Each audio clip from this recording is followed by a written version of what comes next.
The story begins with the main character telling about her gift. From an early age, she had a photographic memory, thanks to which she could easily and in detail remember what she saw and heard. This mainly concerned books, since the protagonist loved to read. And a novel called Heal Me Lady enjoyed her special favor.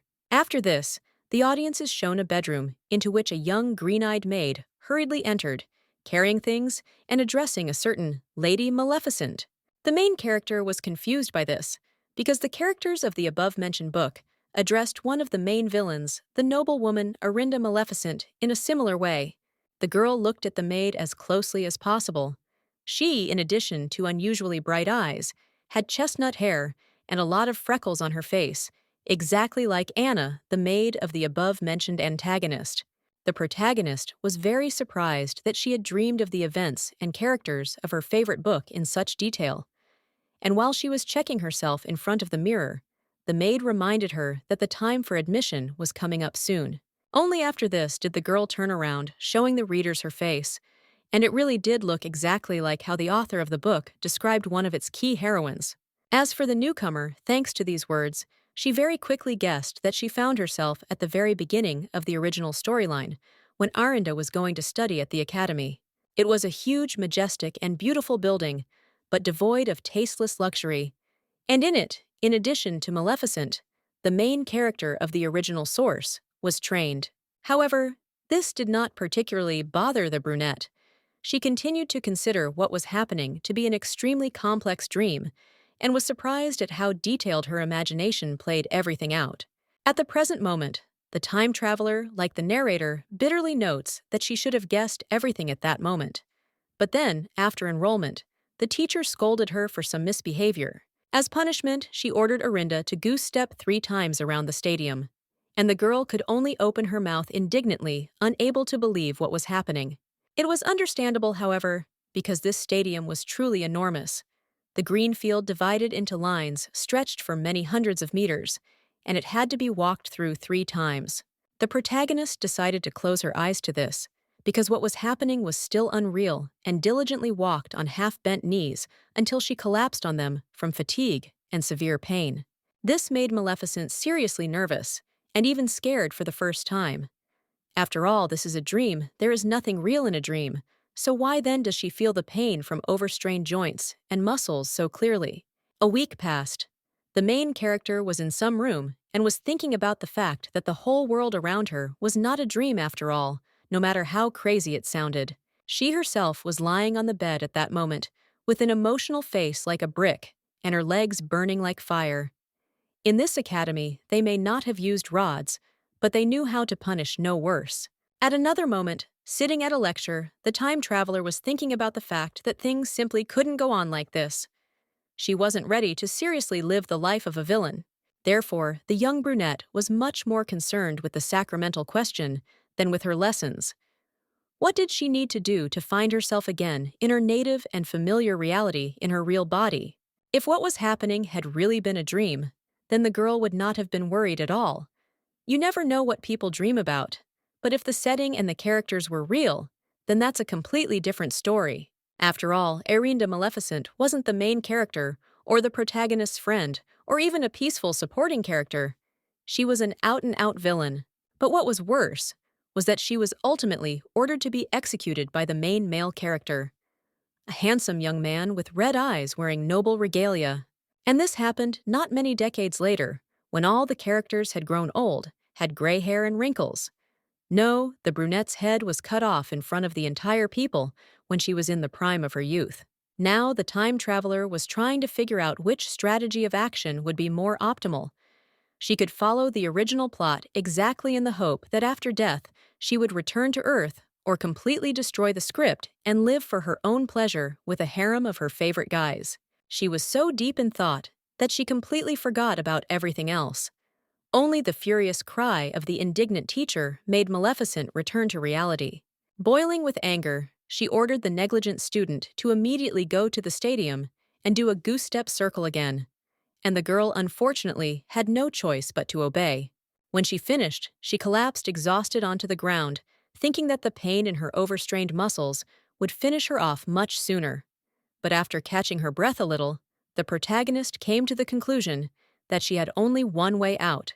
The only way to escape this alien world and return home where everything was so close, peaceful, and familiar was death. And Arinda had, as she believed, good reason to think so. She had never been in a relationship before, so like many insecure people, she believed that she was basically incapable of attracting anyone's interest in a romantic way.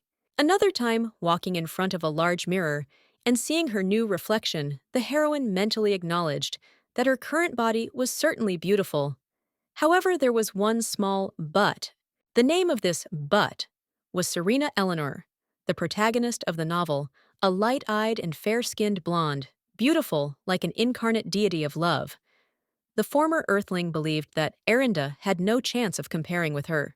However, as she bitterly admitted, she initially had no choice. The Maleficent family had colossal influence in the empire where the plot took place. For political reasons, the emperor and the head of the family decided to conclude a marriage contract between their children, so the girl was destined to marry the crown prince from an early age. As in real history, such unions were approached with the utmost seriousness. They could not be dissolved without the most compelling reasons, such as treason to the state. But it so happened that the red-eyed youth fell in love with Serena, and the girl could do nothing about it. The author himself destined the unfortunate Arinda to be the fate of a rejected woman forced to watch from afar as her legal fiancé is happy with another. That is why the traveler believed that following the original plot would be the best option. She would be quickly beheaded, she would wake up in her own bed and forget about everything like a bad dream.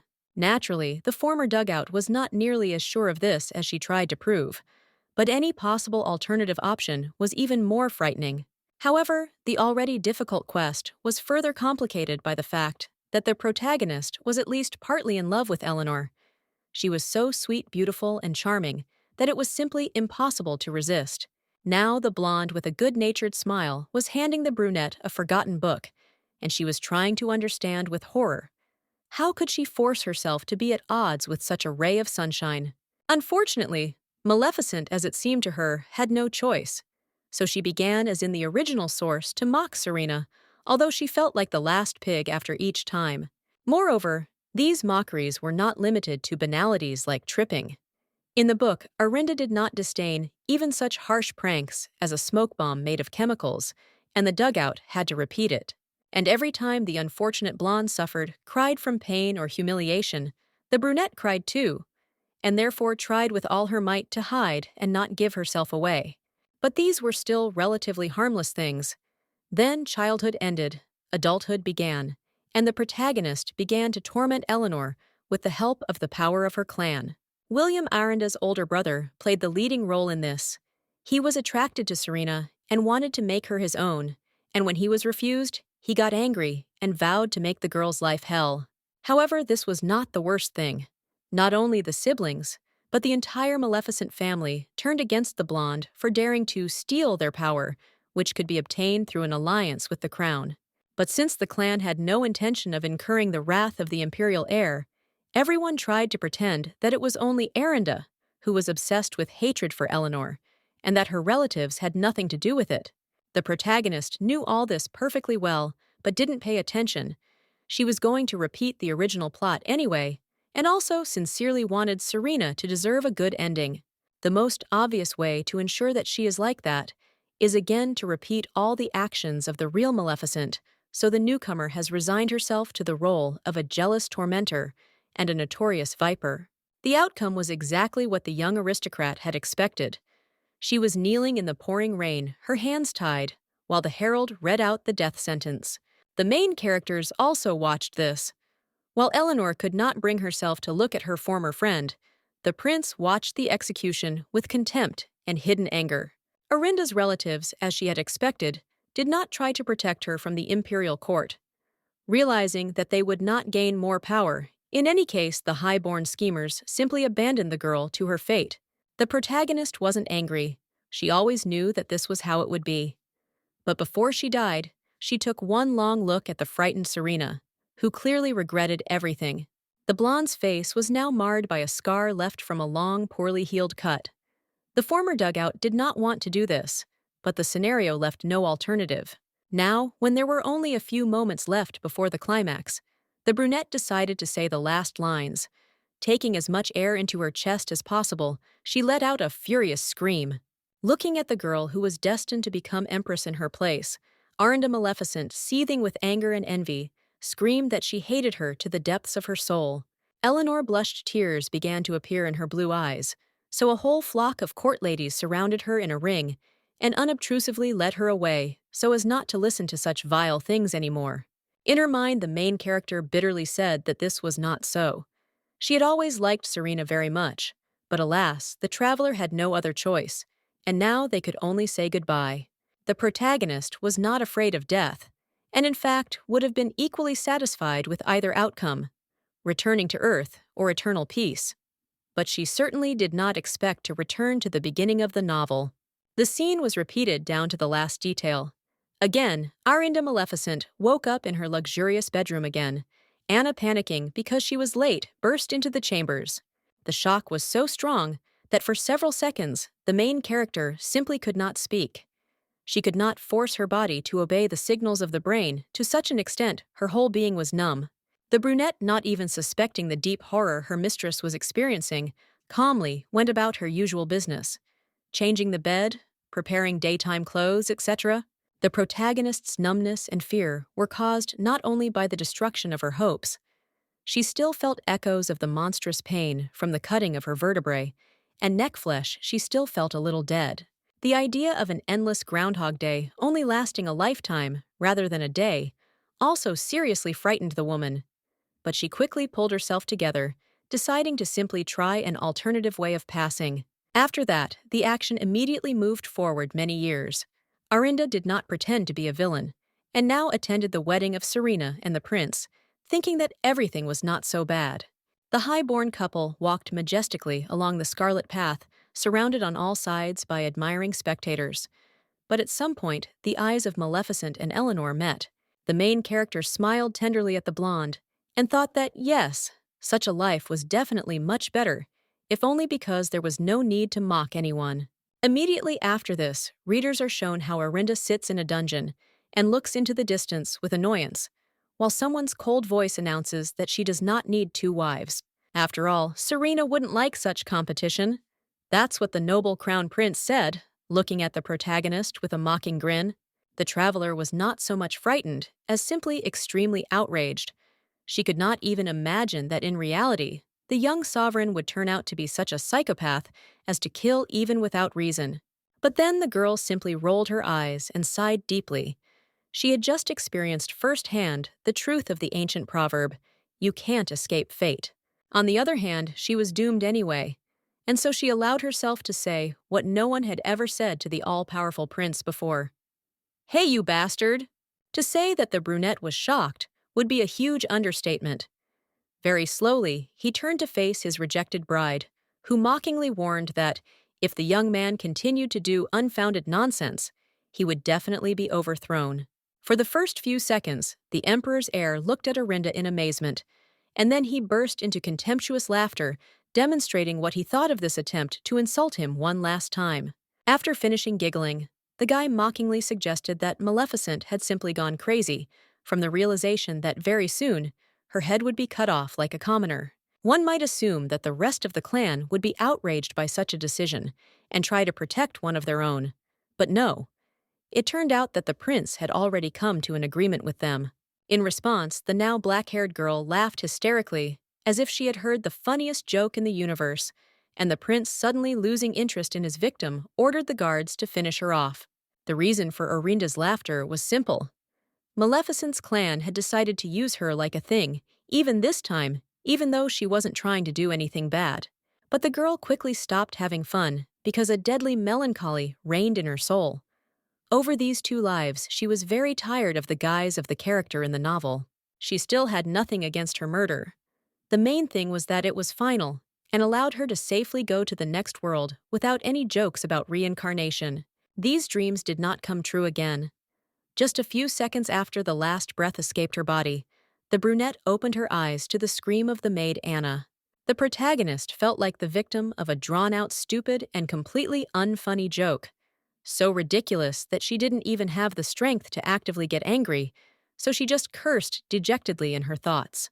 While the brown-haired woman combed and styled her mistress's hair, grumbling about her love of long sleep, the brunette looked in the mirror and thought sadly that she had heard all this twice already. Then the main character looked at her new face, at that black hair like raven feathers, eyes the color of molten gold, and thought that she had managed to get used to it. The traveler was again too deeply immersed in her thoughts, as she had done, for example, during classes in previous incarnations.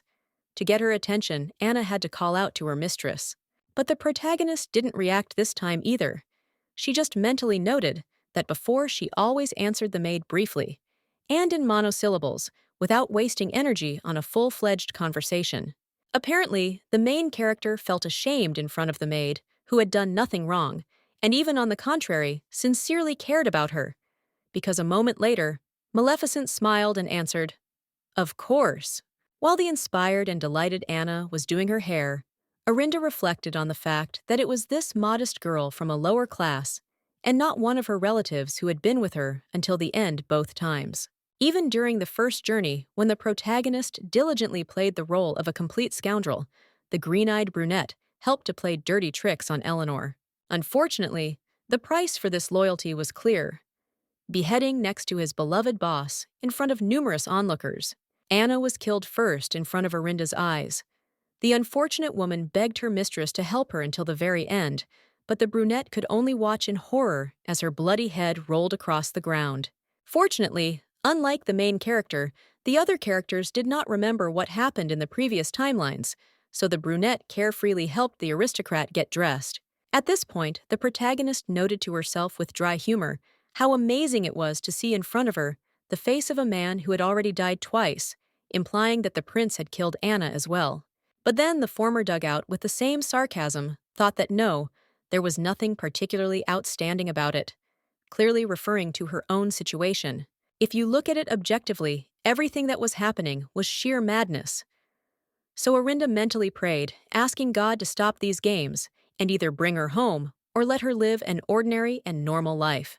For a moment, she even imagined a wonderful picture of herself grabbing the long-haired bearded man in a himation by the chest and starting to shake him violently, demanding answers to this whole crazy situation. Oh, it was so tempting that Maleficent would have done it immediately if only she knew how. And Anna, meanwhile, assured the lady that she would succeed at the academy, but still she should listen to one piece of advice. The young noblewoman noted to herself that this conversation was reminiscent of the training in some video games. You can't skip it, and you're forced to listen to it over and over again. What is characteristic is that other phrases and little things changed depending on how Arinda's fate developed. But the maid invariably ended the morning with the phrase, "You are not just anyone, but a lady from the house of Maleficent." And this means that not a day will pass before the brunette has an army of fans. But she only thought sarcastically that very quickly these count's sons will start running after Serena like little tails. But that wasn't the point. The maid, like an older sister, sternly reminded her that the heroine had a fiancé, so no affairs, and the protagonist barely suppressed the desire to shout that the prince was a complete bastard and would be the first to betray her. Although she didn't judge him too harshly, Eleanor exuded such an aura of beauty and love around her that it was simply impossible not to fall head over heels in love with her. But this did not change the fact that the imperial heir himself was a vile person.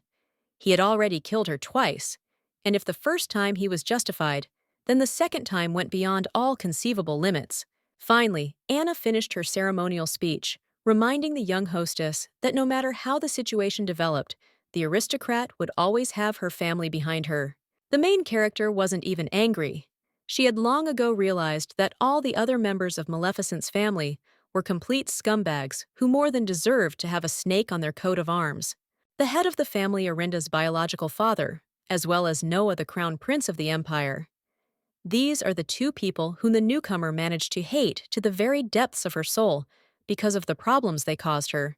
If there was even a ghost of a possibility, the girl would definitely try to simply run away as far as possible from these crowned freaks. But how can a 15-year-old teenager do this? For a second, the protagonist would have considered trying to break off the engagement by pretending to be crazy, But that was also a dead end. Her power-hungry relatives would not let her get away with it. Anna, not even suspecting the dark thoughts of her mistress, advised her to always remain brave and determined. And the brunette decided to do so, living for her own pleasure, without looking back at the consequences, since she would die for the third time. And the former Earthling had no doubt that this would happen. Noah could finish her off again, her relatives could kill her, or some random criminals, it didn't matter. There would still be no happy outcome. Someone else would have fallen into mortal despondency. But the protagonist was made of a completely different stuff. Like a hunted animal, rushing at the hunter, she decided to show the whole world what Arinda Maleficent is capable of. Unfortunately, it was still a long way from pompous victories and atrocities, and this journey began with Anna dragging the hysterical brunette by the hand, sternly reminding her that she had to say goodbye to her father. The time traveler sadly objected that all this was pointless because she had already been through this twice and knew everything. But only in her mind, she did not say anything out loud. As for this humiliation, the heroine agreed to forgive the servant only because she had already died twice because of her mistress and had earned the right to some liberties. Therefore, the young brunette waited silently, and almost without complaint, until Anna finished talking to Maleficent Sr., and only quietly seethed with anger and bile. The nobleman gave permission for the meeting, and Arinda angrily ground her teeth. She hated this man to such an extent that the very sound of his voice affected her like a scarlet rag on a bull. The clan leader turned out to be a handsome and fit middle-aged man with a short mustache, a goatee, and long hair tied into a ponytail. He was reading some document when he noted that today was his daughter's day of entering the academy. He smiled at her, and this caused nothing but disgust in the protagonist, because she had already experienced on her own skin how hypocritical this man was. The head of Maleficent looked at Arinda not like a father at a child, but rather like a hungry wolf at a delicious lamb. And after a few seconds, he ordered her to come closer. Someone else would have immediately obeyed, afraid of incurring the wrath of the Almighty Lord. But the newcomer only curled her lips in a contemptuous sneer, folded her arms across her chest, and replied that she did not want to. These simple words and actions had a truly magical effect. The man who had been very self-confident just a second ago now looked at his daughter with almost horror and asked what that tone was. However, this was only the first move. Lazily blowing on her hand, the protagonist retorted that this is not at all what a father who forgot about his own child's holiday should say. This impudence actually had a significant miscalculation. The newcomer remembered very well that Arianda was the only Maleficent girl in her generation, as well as the prince's fiancée, which allowed her to put a little pressure on those around her. Even her father had to watch his words in conversation, and indeed the man, although he tried to smile again, clearly looked confused, and tried to justify his forgetfulness by being busy. In response, the former dugout woman merely waved her hand and indifferently replied that it was fine the priest could continue working. This was her way of showing her resentment. However, Arinda was ready to forget this blatant indifference to her, the future wife of the emperor, on one condition: that others would pay for her expenses every month. She was determined to become a hedonist, living solely for her own pleasure, and to do this, she needed to have some kind of unlimited and accessible source of income. The head of Maleficent didn't say anything. He continued to stare at the protagonist with shock, as if a computer had caught a system error, and the girl, considering herself the winner, announced her departure. If in the morning she was in the most disgusting mood now, on the contrary, Arinda was ready to dance and sing. And this was only the beginning. She was going to knock more and more money out of her father. The next frame shows the reader riding in a luxurious carriage, looking out the window at the road with boredom. She has followed this route too many times. The carriage approached a huge fortress wall, behind which one could see the roofs of a colossal academy. The Empire took great care to ensure the safety of its noble youth. An ordinary person would probably feel awe in front of this enormous building, but the main character was coming here for the third time, and no longer felt anything special. Only from the outside could this seem like something remarkable or funny, but in reality, such reincarnations brought terrible boredom to the protagonist.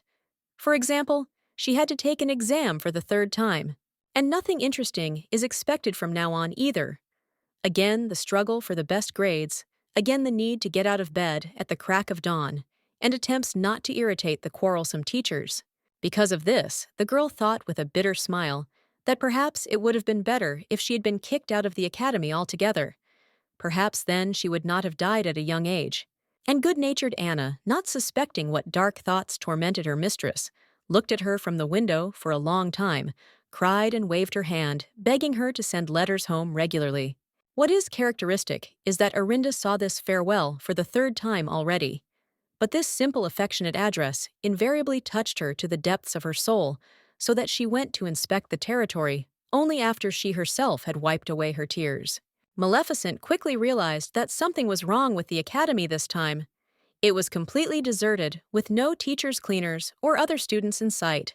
After a few minutes of wandering through deserted alleys and parks, the young aristocrat came out onto a large square in the center of which stood a beautiful and majestic fountain with clear water. Like all the other elements of the establishment, it was clearly designed to awe every passerby. But the heroine simply sat down on its edge. She had some not-so-good memories associated with this fountain. In her first life, when the newcomer was trying hard to play the villain, she once pushed Serena into the water. But what followed next was not so much an embarrassment to Eleanor as it was to Arinda herself, who discovered that the blonde remained stunning even when wet. Even now, after many years, and two whole new incarnations had passed, the protagonist loved to remember this exciting sight, feeling the blood rush to her face. This also prompted the traveler to reflect on the fact that the author had also treated Serena unfairly.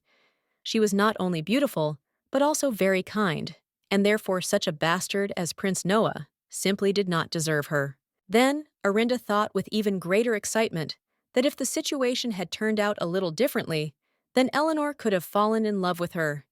How was she any worse than all these guys after all? Once again, lost in her dreams, the protagonist completely stopped paying attention to the situation around her, and therefore did not notice how someone approached her, and feeling someone else's touch, and hearing a strange voice, she recoiled in horror. Such a sharp reaction was explained very simply. The mysterious stranger who disturbed the peace of the aristocrat turned out to be none other than that very Serena. The blonde blushed awkwardly and timidly asked if she had scared the brunette much, and the latter hastened to assure that she had not, although in fact she looked like a panicking possum. For Arinda, who was shy and panicked when it came to romance, it was almost a nightmare come true. She could not even imagine that the object of her affections was such a lark. In addition, the fact that the younger Maleficent was supposed to be a self-confident girl who would not bend over backwards for anyone also played a role. But just the sight of the blonde made the newcomer get confused in her words and get out of character. But then the protagonist remembered that she had vowed to herself from now on to live the way she wanted without regard for the original script. So what was the point of pretending to be the Snow Queen? Having come to this thought, the girl turned around with a gentle smile and rosy cheeks. It was such an unusual sight that it seemed as if roses were blooming in the air. Serena smiled back and asked the best way to get to the banquet hall, because her navigation skills turned out to be very poor. The time traveler again felt as if a huge needle had been poked into her heart. Talking to her favorite character was like communicating with a world celebrity. In any case, the main character was not going to refuse. Continuing to blush and stutter, she invited the blonde for a short walk around the academy. But before they could take a step, Eleanor pointed out that they both wore scarlet ribbons on top of their clothes, and the protagonist replied, "Indeed," after which she was horrified at the nonsense she had blurted out. Instead of playing Captain Obvious, I should have seductively replied, "Oh, we're in the same class, so let's be friends," and taken Serena for a walk. But now, alas, the chance is hopelessly lost. Luckily for the shy book lover, the blonde was the one who suggested dropping the formalities, leaving the brunette hanging with her mouth slightly open. Smiling radiantly, the protagonist of the original book suggested switching to the informal you. It even seemed to her that this meeting was predetermined by fate itself. For a few seconds, Arinda Maleficent stood as if struck by lightning, and then her face turned pink. Her eyes sparkled as if about to cry, and she squeaked out an agreement with difficulty. After this, the girls told each other their first and last names, and Eleanor suddenly became worried. She immediately realized that she was seeing the future bride of the crown prince in front of her. The Earthling asked not to think about it, because everyone is equal at the academy. But when Serena replied that her new acquaintance was very kind, the protagonist awkwardly looked away. She remembered what she did in her first life. To reassure her, Eleanor boasted a little, saying that she was a good judge of character, which meant that Arinda had no reason to be embarrassed by such compliments. The brunette remained silent, but thought with bitter sarcasm that if Serena had chosen Noah as her lover, then on the contrary, this signaled her complete blindness in such matters. Exchanging remarks, the girls learned that they would not only be studying in the same stream, but also chose the same specialty: magical arts, and everything connected with them. Looking at how sincerely Eleanor rejoiced at this coincidence, the protagonist again thought with bitterness that she had once cruelly mistreated this cutie following the plot of the novel. No one remembered this, only the former Earthling retained knowledge of previous lives. But it was still difficult for her to realize that those around her had no idea about this devilry with timelines. But out loud, Arinda only smiled tenderly and said that it was very nice. She certainly had no intention of dragging her inner demons out into the open for all to see. A few minutes later, the main characters reached a large square building that resembled a complex cake. This was the banquet hall. Looking at him with embarrassment and awkwardness, Serena noted that there was still a lot of time before the start of the banquet, so why not walk around a little longer? And Arinda happily supported this idea. It was very unusual for the main character, but nice to communicate in such a friendly way with her favorite character, especially after the last time they were enemies. And the second time, to be honest, Maleficent died because of Eleanor. The latter's guilt was very indirect, because no one expected such madness from Noah. But nevertheless. And now, in their third life, they chat as if they had been best friends for years, even though they had only met a few minutes ago. It made my head spin. As Arihinda slowly opened the large wooden doors, Serena noted that they must have been the first to arrive at the academy, because there was still no one else in sight. Or rather, that's how it seemed. The protagonist didn't even have time to fully open the passage when she froze like a pillar of salt, because the crown prince himself appeared in front of her. The atmosphere instantly became red hot. No one was throwing fists at each other, but the brunette looked at the groom with exactly the same look that wild buffalo give to passing hyenas. And Noah Hensley von Edmund, either ignoring or sincerely not noticing the aura of cold hostility, calmly noted how surprising it was. The very first person he encountered within the walls of the academy was Lady Maleficent. Serena immediately asked who it was. She couldn't see the young man, and only heard his voice, but Arinda lied that there was no one else there and blocked the view with her back. As for the voice, the protagonist, with the sweetest smile, suggested that it was just a dog, some kind of stray mutt. And the crown prince's red eyes widened in shock, unable to believe that someone had the nerve to say such a thing about him. The main character did not give His Highness a chance to demonstrate himself and his arrogance. She quickly, and with all her might, slammed the gate, making it clear that the unpleasant meeting was over. Then the time traveler took the blonde by the hand and unobtrusively led her along for a walk, and at the same time smiled as if higher powers had bestowed upon her the most desired blessings. She simply enjoyed the fact that she had brought the hated nobleman, her twice murderer, down to the ground, and was going to continue in the same spirit, taking it out on everyone she couldn't stand.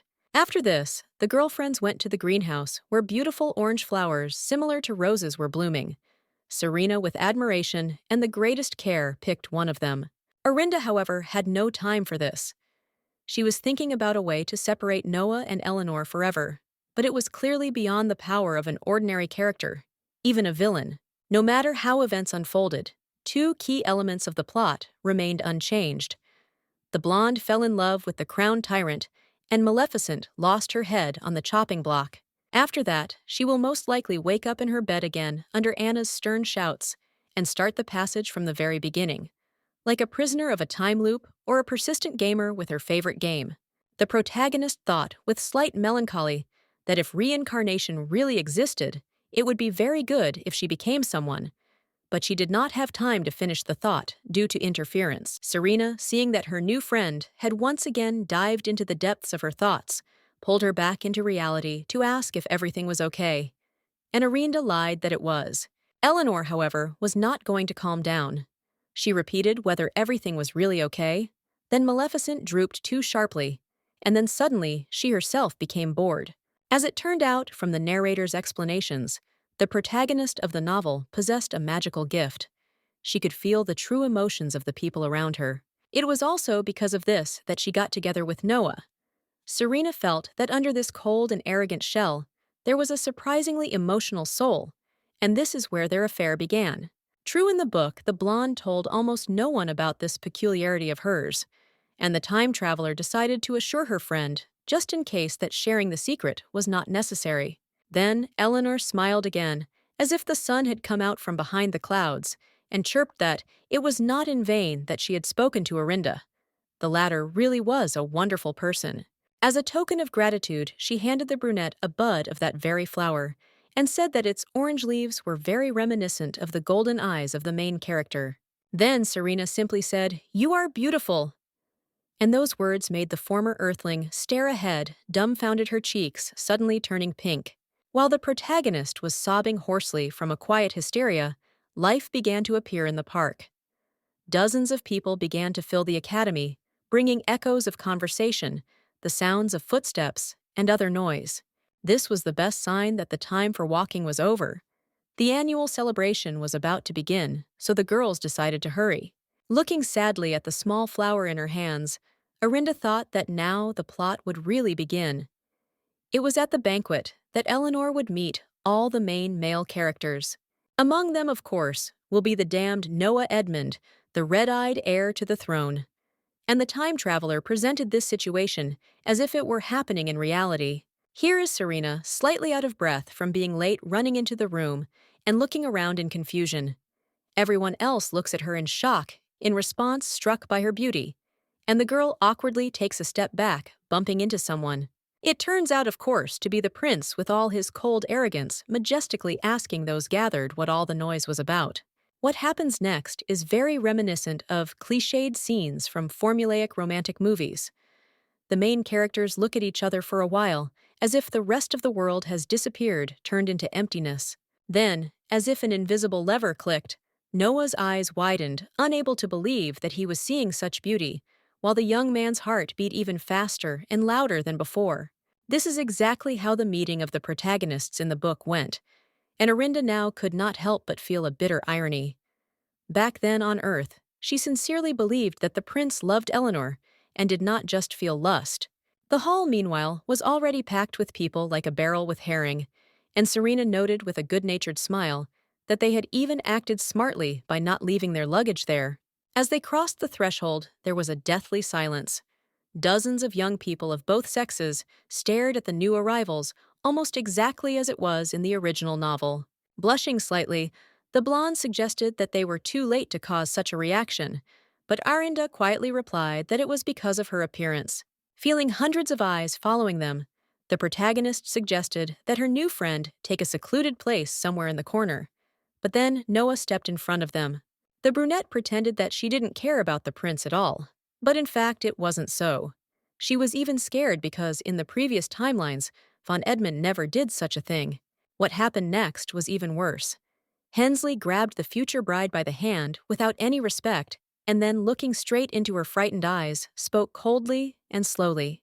From the outside, one might think that the air was calm, but this was only a mask. In fact, the young man was incredibly furious, because Orinda had humiliated him so much, and the girl realized in horror that he was ready to beat her right here and now, without looking at the presence of witnesses. The protagonist tried to break free, but in vain. Noah was much stronger than one might have guessed from his appearance. But a moment later, the guy himself was distracted by Eleanor. It wasn't love at first sight, as in the novel. Instead, they simply sized each other up, and then the blonde suddenly clenched her fists, showing her support for Maleficent. The latter was stunned by such an action. She did not understand what Serena felt that made her decide not to help her, but then Hensley roughly dragged the bride along with him. Turning around for a moment, he coldly asked if Arinda wished to die for insulting the royal person, and the heroine almost exploded with rage.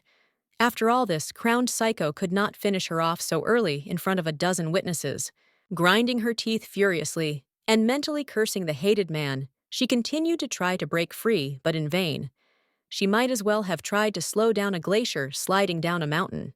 Von Edmund released the victim only after they both had moved away from the ceremonial hall, hiding in numerous corridors, and the girl clutching her injured limb stared at the brunette with an offended look. After a few seconds, Noah calmly asked her if she knew what she had done wrong, as if he were a strict but fair parent punishing a naughty child. The protagonist waved her hand in disgust and replied that she was guilty of only one thing, that she was not currently in the ceremonial hall, and the young man calmly noted that she had switched to an informal tone, which meant that she definitely wanted to die. Trying not to explode and not to pounce on the groom like an enraged cat, the time traveler retorted that he was incredibly petty since he was picking on the difference in status on the territory of the Academy, where stratification does not exist. And this is not to mention the fact that Hensley himself was specifically exiled here for certain sins. These words had a better effect than a blow with a dagger through a hole in the knight's armor. The red-eyed youth immediately throwing off the mask of majestic calm angrily and fearfully asked how Maleficent knew this. Of course, the reader with a photographic memory knew everything about the characters in her favorite novel. For example, that the Crown Prince once ordered the execution of an innocent servant without even bothering to understand the situation. It didn't come to the chopping block, but it seriously worried the current emperor. In the hope that the Academy would make a man out of his tyrant son, he sent Noah away. Thanks to this circumstance, the situation changed completely in favor of Arinda. Now she was pushing the frightened Hensley with words alone, without even resorting to violence. She told him to his face that for the next 3 years, von Edmund could not even count on any support from his relatives. During all these years, he would be an ordinary person. Of course, the protagonist was ready to call her vis-a-vis by her title, if it was so important to him. And Noah, tiredly ruffling his hair, threatened to execute Maleficent immediately after graduation if she did not learn manners. Naturally, this had no effect. The newcomer shrugged her shoulders carelessly and declared that she would die anyway, so it didn't matter to her when and how it happened. Hensley suggested that Arinda was not quite right in the head, and her eyes immediately lit up. What if the young despot decided to break off the engagement after such a performance? The brunette immediately understood that this was exactly what the main character needed, but they did not have time to continue the conversation. A suspicious noise was heard, and the girl realized that the ceremony had begun without their participation. Having decided not to linger any longer, the young aristocrat warned the prince that she was leaving, and with a mockingly kind smile asked whether he would be able to find the right road. Without waiting for an answer, the protagonist ran back. She had just crossed the Rubicon, and now she definitely would not have been able to choose a different model of behavior. And Noah looked after her for a long time with slight fear. He was sure that the girl had gone crazy. Having run a sufficient distance, Arinda allowed herself to stop and catch her breath. Feeling the sweat running down her back, she thought that the world always remains cruel, no matter whether it is Earth or the setting of the novel. As it turned out, she was actually terribly outraged by the fact that the teachers sent only her to run around the stadium, while Hensley at best was wagged with a finger for being late. The most unpleasant thing was not even this, but the fact that Maleficent was almost the only student who was punished at all. Besides her, another boy also got his lumps. Trying to somehow smooth things over, she decided to approach the young man, asking if he really was Reynold from the fencing course, but she was ignored. In the book, this character did not speak to anyone except Serena. The author gave this poor fellow the role of a silent lover, with unrequited feelings.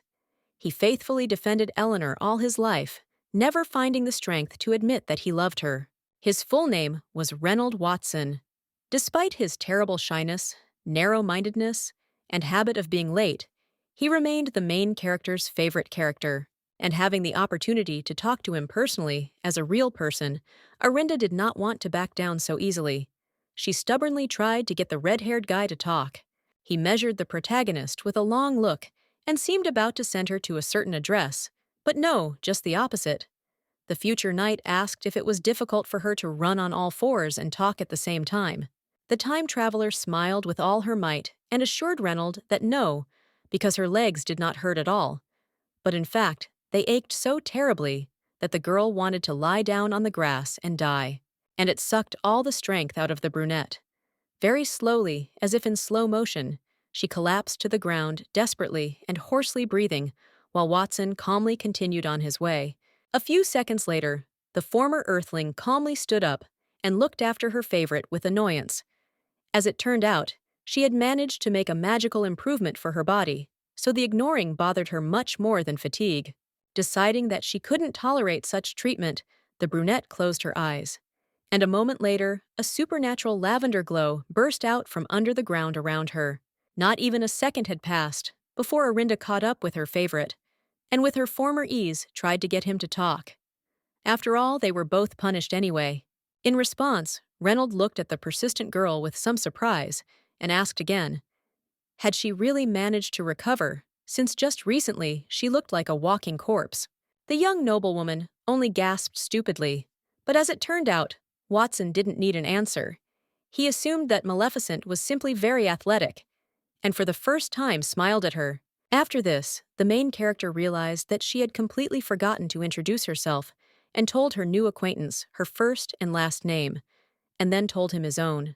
The traveler thought not without self-satisfaction that Reynolds might not tell her anything in principle because she already knew him inside out.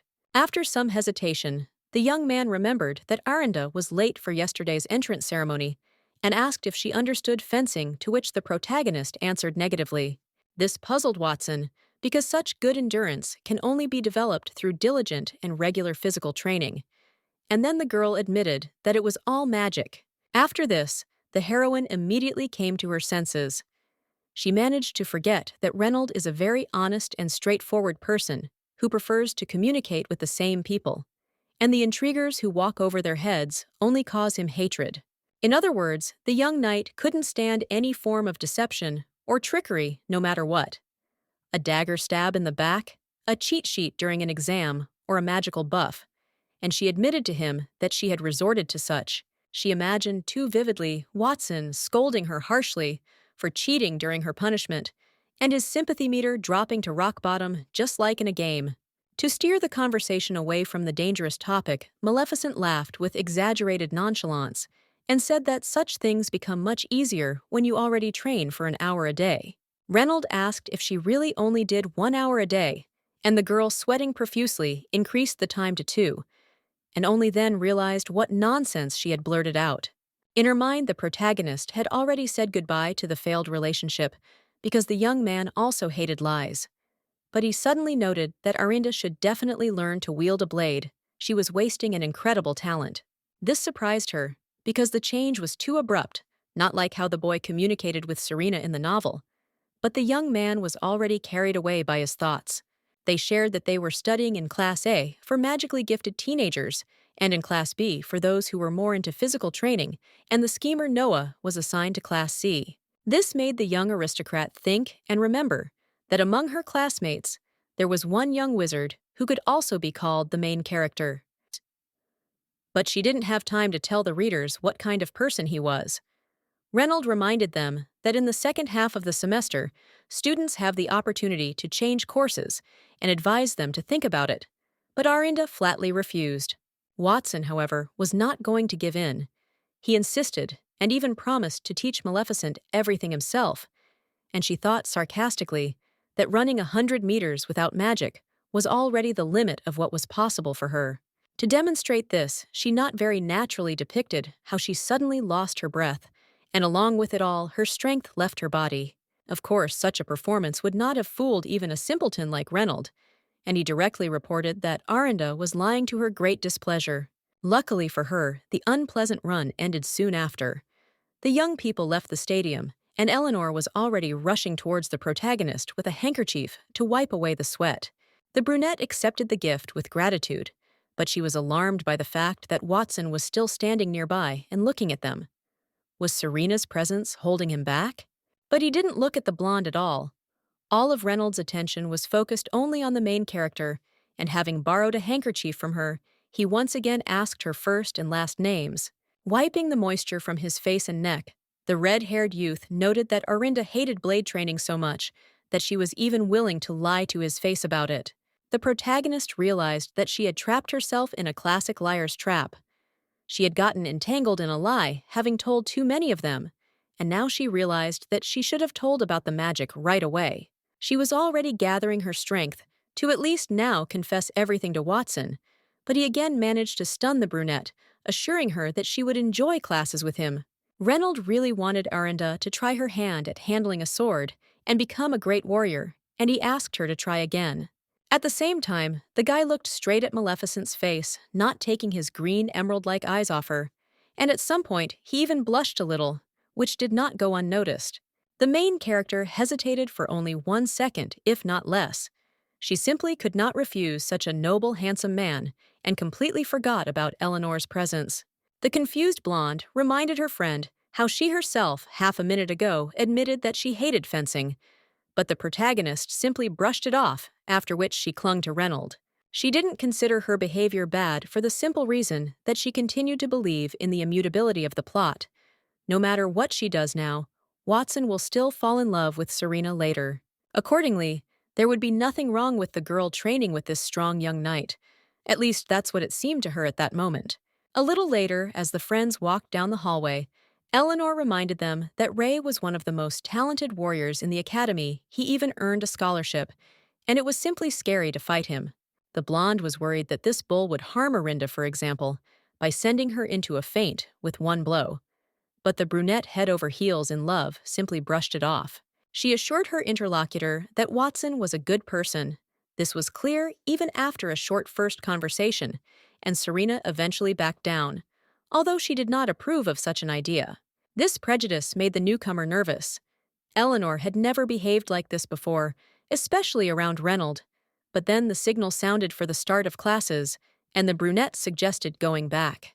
Serena was surprised that her new friend knew so much about the academy and its rules, and the protagonist lied that her brother told her everything. And then the blonde remembered that she had encountered the golden-eyed brunette several times. He tried to flirt with her. The former Earthling immediately realized that it was William Maleficent, one of the most vile and persistent opponents of the main characters, but only apologized out loud for his behavior. The girls sat down at their desks, admitting that they were looking forward to the practical lessons in magic with great impatience, but they were not allowed to concentrate. Someone flew into the room, calling the main character by name. It was some teenager named Tom Wilson, and he was looking for Arinda because of the Crown Prince. For some reason, Noah really wanted to see the brunette again. The protagonist was not frightened, or even angry by this, simply because it seemed to her like some kind of absurd dream that Edmund needed her, and not the beautiful golden-haired Serena. But Maleficent didn't let her surprise show. Instead, she snorted very demonstratively and declared that, well, she had something to say too. A few moments later, the time traveler bursts into the Class C classroom with an extremely determined look, where Hensley and other high-born teenagers were poring over books. Without embarrassment in front of anyone present, Arinda loudly and clearly announced to the hated groom that she didn't care who he was, the Emperor's eldest son, or God himself. If Noah had business with her, let him get off his ass and go to the girl personally and not send some messengers. The brunette was so taken aback that he could only utter a ridiculous, "What at?" But Maleficent hadn't said everything yet. She loudly announced that she was very worried that her betrothed had lost his legs, but fortunately, he still had both lower limbs. And of course, she wasn't going to forget that, thanks to him, she had earned a fine and was forced to run like a chicken around a huge stadium. It was so refreshing in the morning. Looking mockingly into the scarlet eyes of the petrified guy, the protagonist finally declared that she really hoped that next time he would also run on the grass. Having said everything that had accumulated in her soul, Arinda, without saying goodbye, slammed the office door. And after that, deathly silence reigned. While Class C was recovering from the shock, Maleficent walked down the hallway, like a proud lioness with her head held high. She believed that Hensley needed to be taught a lesson. Because of her thoughts, she didn't notice a guy with silver gray hair on the road and ran into him. But the stranger wasn't the least bit offended. In a friendly manner, as if he were an old friend of the main character, he declared that he really enjoyed this hot performance. But the protagonist did not immediately realize that she was communicating with Luke Oscar. He was that same young promising wizard, one of the main characters in the story, along with Reynold, Serena, and Noah, And this guy had a self-esteem worthy of an archmage. But now the former Earthling had no desire to communicate with this scoundrel, so she warned him without unnecessary tact that she was leaving for class. But the gray-haired man was not going to give way so quickly. Unlike Eleanor and Watson, Oscar did not appeal to her at all. This character was as wild as the March hare, and wherever he went, trouble regularly arose. With a sly, fox-like smile, Luke said that he agreed to stop fooling around and go to class with Erinda, but only if she listened to his own request. The protagonist sullenly asked if she could refuse right away, and the young wizard, feigning offense, asked where such rudeness came from. For her, it would be a lucky ticket. The main character became even more disheartened. She immediately decided that Oscar wanted to use her as a sort of matchmaker to make it easier to get to know Serena. This thought made Maleficent so sick that she decided not to even listen to what the guy was going to say. But she still couldn't interrupt him. The blonde wanted the brunette herself to be his partner, and she was momentarily speechless from shock, while Luke himself laughed openly. He correctly guessed that Arinda thought he was looking for a matchmaker. He found it funny that the young magician, with all his shortcomings, was not at all the kind of person to look for intermediaries in such matters. And catching his breath, he repeated his request. Of course, it wasn't about a romantic connection at all. The academy was simply set up in such a way that student sorcerers needed a partner throughout all 3 years of training in order to achieve the best results. But Arinda wasn't interested in this proposal either, which she made clear by rolling her eyes and trying to walk past the persistent trickster. Oscar tried to seduce the brunette with good grades, but she didn't care. She really wanted to become Eleanor's best friend and partner, and not someone else. The silver-haired wizard continued to beg for consent, convincing Maleficent that such a chance only came once in a lifetime, but she only tiredly asked if it was time to go to class. In the end, she just turned around and walked away, feeling goosebumps running down her spine. Another character had suddenly started acting very uncharacteristically for no reason. Then she stopped abruptly and tensed just like a person who heard an arrow whistle right next to her ear. But that was partly because the guy had risked using compulsion magic on her. The protagonist was truly horrified because this clearly crossed all conceivable boundaries. This was no longer harmless children's pranks, but a real mind wash. But Luke wasn't at all angry that he was rejected and his spell was broken. On the contrary, he replied with the same smile that canceling someone else's spell was a task above the level of a newly admitted teenager. This scared Arinda even more than the sudden attack, because she realized that she had just through her own stupidity destroyed her legend in front of a very smart and unpredictable person. But Oscar continued to act as if nothing terrible had happened. Demonstrating maximum friendliness, he once again offered Maleficent to study together. A small time skip occurs, and readers see the time traveler stirring a potion in a cauldron with a very sad look, wondering what kind of flybit this gray-haired guy. She could understand why other characters like Watson and Edmund were starting to act differently than they did in the book. But she had never crossed paths with Luke, and how could he know about her magic anyway? And his constant obsessive proposals to study together were simply frightening. At such moments, the young man resembled a real stalker, ready to follow his victim even to his home. However, Arinda's bad mood and hostility could be easily understood, because the young magician literally stood over her soul, constantly repeating his request. Unable to bear it, the time traveler secretly, but very painfully, kicked Oscar on the shin, causing the latter to almost scream. But no one except the two of them noticed this little dirty trick. Someone else would have finally backed off after that kind of damage and gone looking for other prey. But the gray-haired teenager refused to stop even after that, which even Serena found strange. When the man asked if he needed a reason to make such an offer, the heroine answered harshly that she didn't care, she would have refused anyway. And then he retorted with a smile that this was precisely why he didn't state his motives. Luke laughed at his own joke for the whole class to hear, and the girls resigned, decided to simply ignore him, instead focusing entirely on their chemistry classes. Looking at her golden-haired friend, the protagonist once again experienced a sharp attack of affection. Like a crazy cat lover, looking at a particularly beautiful kitten. Unable to bear it any longer, she turned to Oscar with a very sly smile and thoughts along the lines of, "Well, how do you like it? You'll fall in love with this cutie too."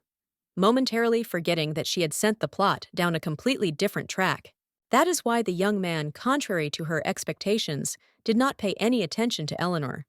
He looked only at Orinda herself, and there was something attractive in his gray eyes. This went on for a few seconds, before the teenager repeated his request with a smirk, and Maleficent, unable to bear it any longer, hysterically screamed, "No!" The silver-haired student noted with exaggerated sorrow that what bad luck he had run into a woman who was not affected by his beautiful face, which enraged the brunette even more. She still didn't understand why Oscar had chosen her out of all the people in the academy, but Serena interrupted her thoughts. She was interested in finding out what the heroine was going to do today. At first, the time traveler didn't understand what Eleanor was talking about, and then she leaned down to his ear and lowered her voice to a whisper, reminding him of Reynold Watson. As it turned out yesterday, the young knight almost got into a fight with Luke, and yet the latter had been acting completely casual all this time, as if nothing had happened. After this, the audience is shown a short flashback. Then the red-haired young man approached the protagonist and asked if she had forgotten about today's training.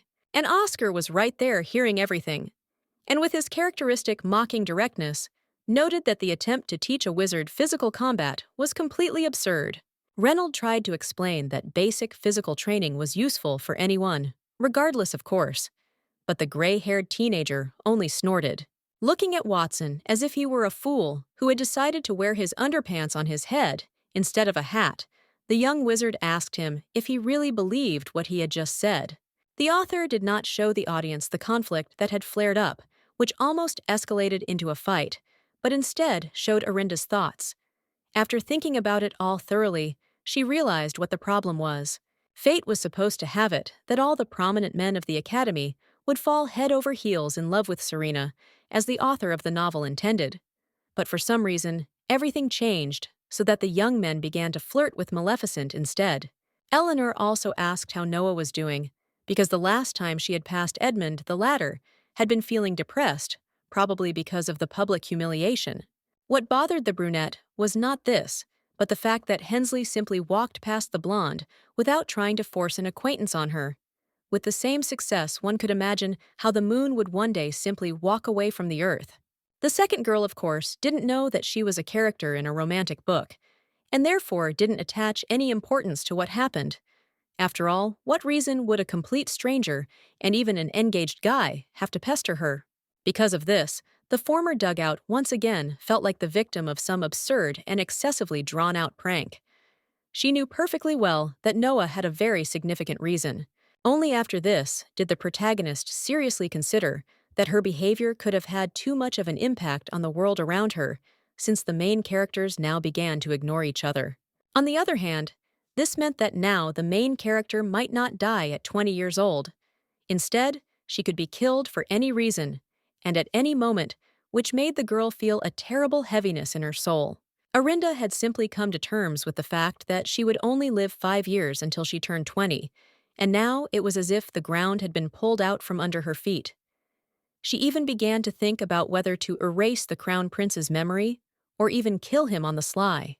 Serena, literally feeling someone else's anxiety, gently touched the brunette's hand and asked her not to worry about something that hadn't come true yet, which made Maleficent blush. These simple words and actions managed to completely change the protagonist's mood. She really realized that it was too early to throw a tantrum, and that it was better to just wait. Maybe Von Edmund would even call off the engagement. An ancient proverb says that if you mention the devil, he will certainly appear in person. And this is what happened this time with His Imperial Highness. Noah Hensley really wanted to talk about something with his future bride and was not even embarrassed to come to her in person, remembering the past humiliation. But at the same time, he looked so handsome that he would be put in a coffin. After this, the action moved to a large hall in which decorative trees grew. This place clearly served as a recreation center for the inhabitants of the academy. Orinda followed Edmund, feeling cold, sticky goosebumps running across her skin. She was very frightened by the prince's motives, but she tried to calm herself with the knowledge that at the very least he would not try to kill the offender. The academy was very careful about its reputation as a place where noble young men and women were safe, but even if the brunette went crazy and finished off Orinda, What difference did it make? She had already died twice. This is exactly what the time traveler kept repeating to herself, trying to calm down, until suddenly Oscar appeared right behind her and asked mockingly if it was really so scary to find herself in the company of her fiancé. The girl mentally sighed. Not only were her nerves on edge, but this trickster had also shown up, and the young wizard carelessly added that he wanted to make sure his partner was safe, since she and Noah had such bad looks on their faces. Then the protagonist remembered that since Luke was here, Serena was completely alone in the classroom. The magician calmly left her because it was more fun in the company of the Crown Prince and Maleficent. The main character was so angered by the gray-haired guy's frivolous attitude to any situation that she could not stand it. She attacked him for the first time, sending a stream of fiery energy. Oscar easily deflected the enemy projectile, literally brushed it away with his finger, as if it were an annoying fly, and then solemnly declared that from the first day he was interested in Orinda and not anyone else. The former Earthling did not immediately remember that the entire dialogue took place within Noah's earshot, and she also noticed too late that the wizard had deflected the fireball towards the prince. Luckily, the spell was too weak to kill or even injure the man. Instead, it simply crashed into the brunette's head like an egg launched from a slingshot, and Maleficent couldn't help but thank her annoying acquaintance for this pleasant mischief. Von Edmund very slowly touched the back of his head, as if he couldn't believe that someone had dared to do such a thing to him, and then just as slowly turned around, and his face was expressionless. Looking at the carefree and brazenly grinning Luke, and slightly nervous Arianda Hensley, coldly asked the young sorcerer who he even was. Unable to contain himself, the young wizard laughed desperately, like a hyena, so much so that even the protagonist had to kick him in the ribs to bring him back to normal. Having exhaled, the main character advised her unloved fiancé to simply not pay attention to the gray-haired man. He was still crazy, and Oscar happily agreed with this. The time traveler irritably said that it was not a compliment at all, but Luke responded to this with his invariable fox-like grin. Any nitpicking was like a drop in the bucket for him. The prince watched this whole comedy with an inscrutable face, but in his red eyes one could easily read a desperate, "Lord, who are these two half-wits?" Having decided that he had had enough of the circus, Noah Hensley von Edmund began to speak. Last time, Arinda had raised quite a fuss by insulting him, the heir to the empire, in front of many people. The brunette had no intention of forgiving or forgetting such an insult, and the feverish gleam in his gaze confirmed it best of all. If it weren't for the Academy's protection, Maleficent would have been strangled right here and now. Even she was frightened by this bloodthirsty gaze, and she seriously thought about whether she should finish off the crown tyrant first, or whether she could tolerate one more death. The girl herself quickly became angry at this thought. She thought very gloomily that if Noah had not finished her off twice the first time, then there would not have been any problems. Hensley noted that Orinda had never behaved like this before, so he asked again if his fiancée had really lost her mind. In response, the protagonist wearily shook her head and replied that it didn't matter at all. She was destined to die again at the hands of her fiancé anyway, so why should he care about such nuances? Von Edmund repeated the word "again" in bewilderment. Like all the other characters, he could not know that the main character had already experienced several time periods. Instead of answering, Maleficent turned away in irritation and muttered under her breath that if her prospective husband had one good quality, it was his keen hearing. Oscar leaned over to the brunette with obvious concern and asked if the prince had tried to finish her off after that public quarrel, but she replied that no, it would just happen one day. Then Luke folded his hands behind his head with a carefree air and remarked that the main characters were very funny. At this point, he looked more like a spectator enjoying a ridiculous show. With a sly look, the boy asked the girl if she regretted what she had done that time, and Orinda answered without hesitation, "No, nothing like that." Then the silver-haired man affectionately patted the young aristocrat on the head and sincerely admitted that it was precisely for this quality that he liked her so much. The brunette blushed in embarrassment, snorted loudly, and abruptly slapped Luke's hand away, while the prince meanwhile began to talk again about how he was not going to turn a blind eye to his dishonor. The issue was not so much about him as about the undermined authority of the entire imperial family. Ignoring disrespect would have created a dangerous precedent, so such things were always punished mercilessly. Of course, Hensley was ready to make allowances for the fact that he and Arienda were equals at the academy, and that there was simply a misunderstanding between them, and therefore he was ready to show mercy. If within 3 years, until the end of her studies, the brunette would offer a sincere apology, but if the young man thought that Maleficent would be impressed by his mercy, he was never so wrong. Instead, she furiously showed her middle finger to her betrothed. For a moment, everything froze, and there was silence. The main characters stood opposite each other, saying nothing while the rest of the students wandered around the area, quietly talking and laughing. Oscar's eyes sparkled with admiration.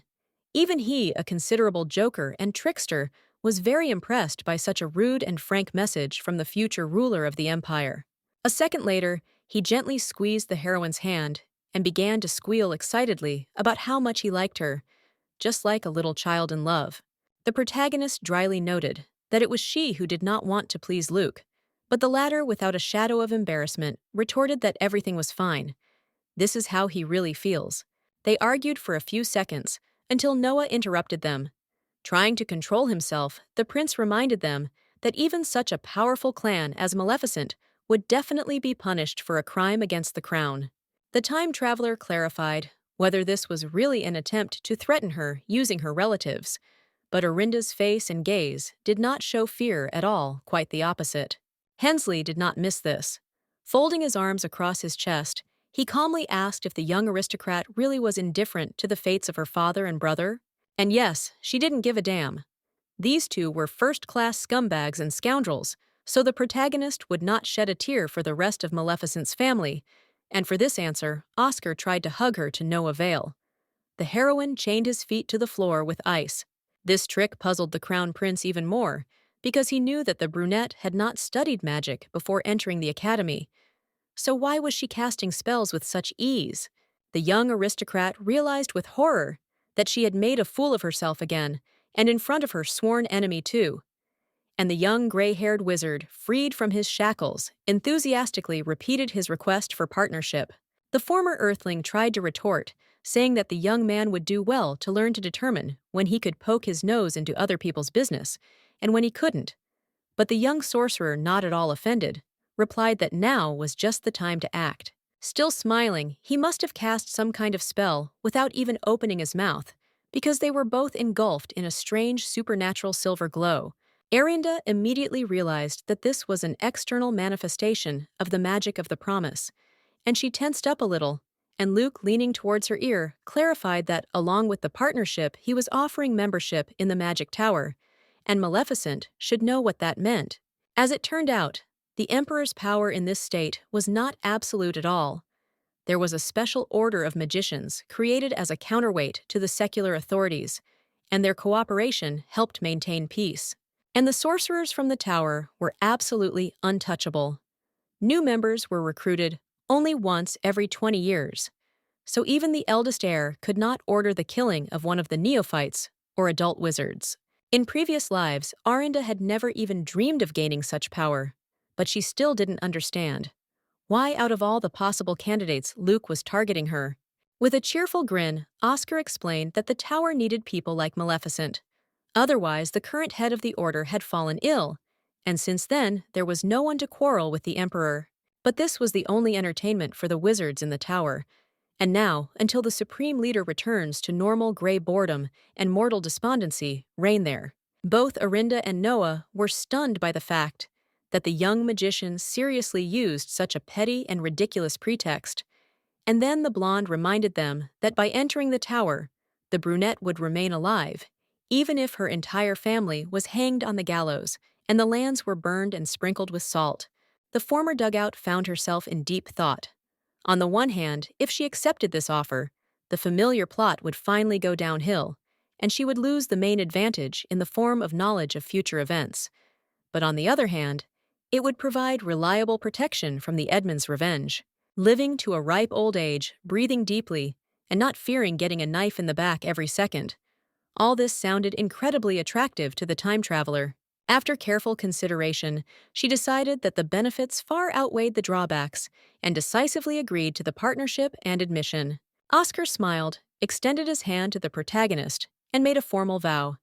If they were study partners for the next 3 years, he would grant Maleficent membership in the tower.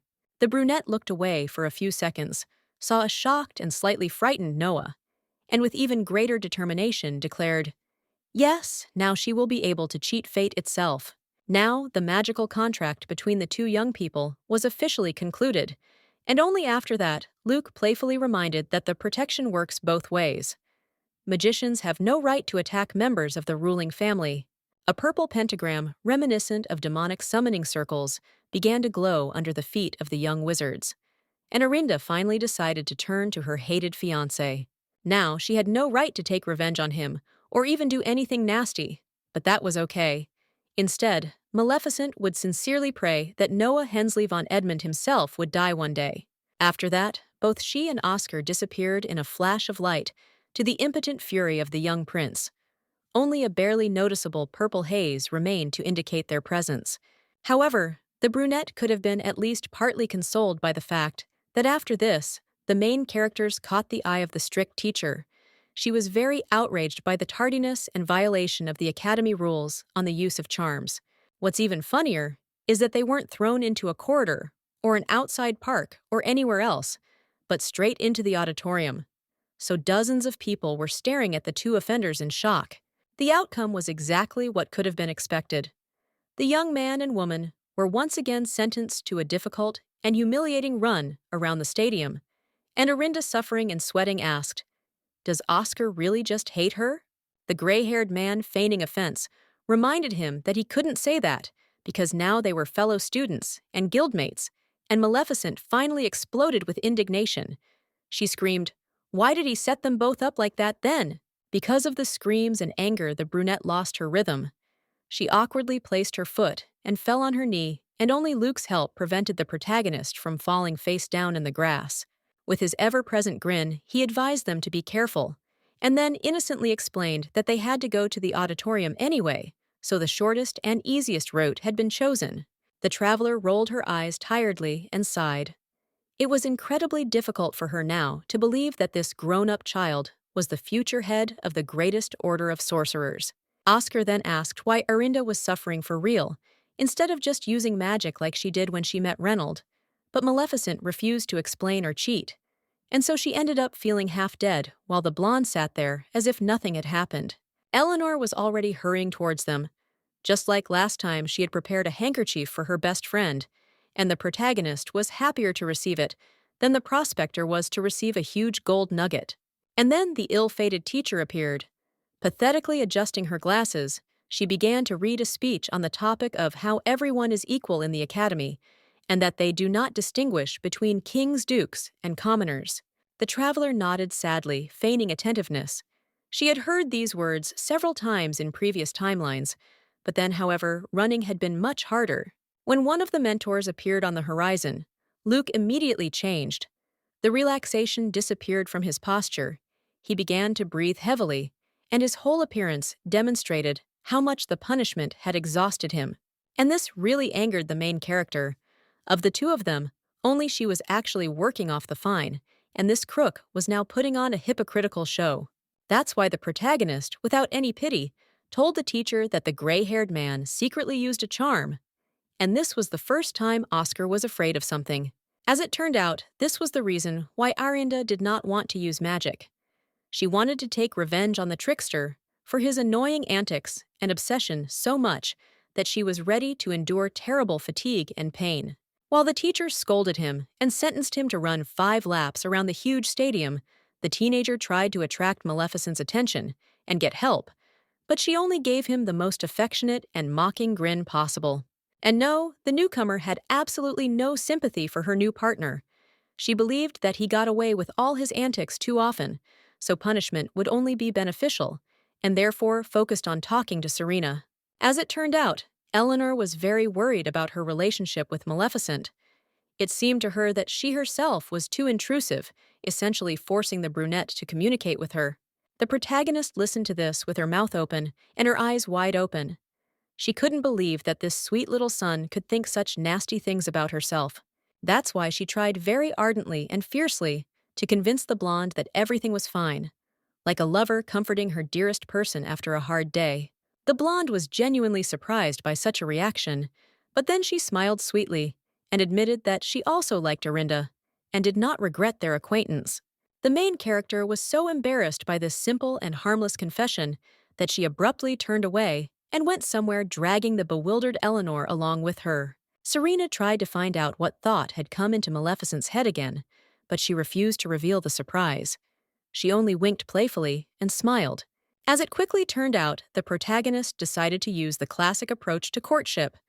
She took her new friend to the nearest bakery and ordered the most delicious dishes. It ended awkwardly, though. Arinda walked back to the academy with a huge bag filled to the brim with buns and bread, and Eleanor complained out loud that she had asked a stupid question. The blonde also wanted to share food with Oscar, because the poor guy had already suffered enough at the stadium, but the brunette flatly refused. She certainly did not feel any romantic attraction to him. Then the empath reminded that Luke, no matter who he was, remained Maleficent's partner, which meant they had to show some kind of care for each other. In response, the young Duchess only sighed heavily and admitted that from the very beginning, she wanted to form an alliance with Serena, but the young sorcerer ruined everything. She, however, hypocritically, did not want to admit that the offer of the gray-haired guy was much more tempting and profitable.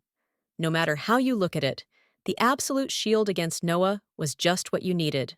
Eleanor also felt this hesitation, and therefore softly but firmly stated that if the protagonist had wanted their union so much, she would have said so on the very first day. But in the end, she still chose Oscar.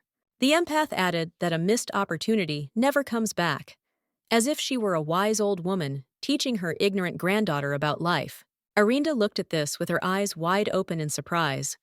What she certainly didn't expect was such a retort from the meek and gentle Serena.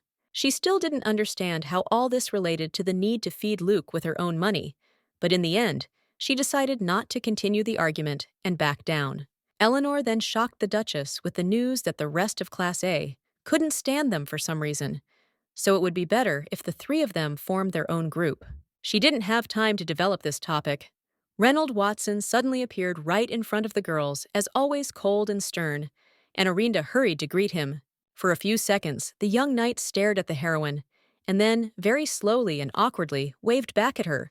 But it looked so unnatural that the protagonist suspected the guy was a robot. Having closed the distance, Maleficent asked the newly minted trainer how he felt after another session with the blade, and whether he would like a snack to restore his strength. She also tried very awkwardly to apologize for the actions of that crazy guy, meaning Luke Oscar, but as it turned out, the guys already knew each other. Feeling how his tongue was awkwardly wagging, turning the harmonious words into some kind of absurd mumbling, the brunette asked if the redhead was very angry. And Reynolds simply answered, yes. But he was of course not angry at the girl, so she didn't have to apologize for the actions of another person. And as a sign of this, the boy allowed himself to smile.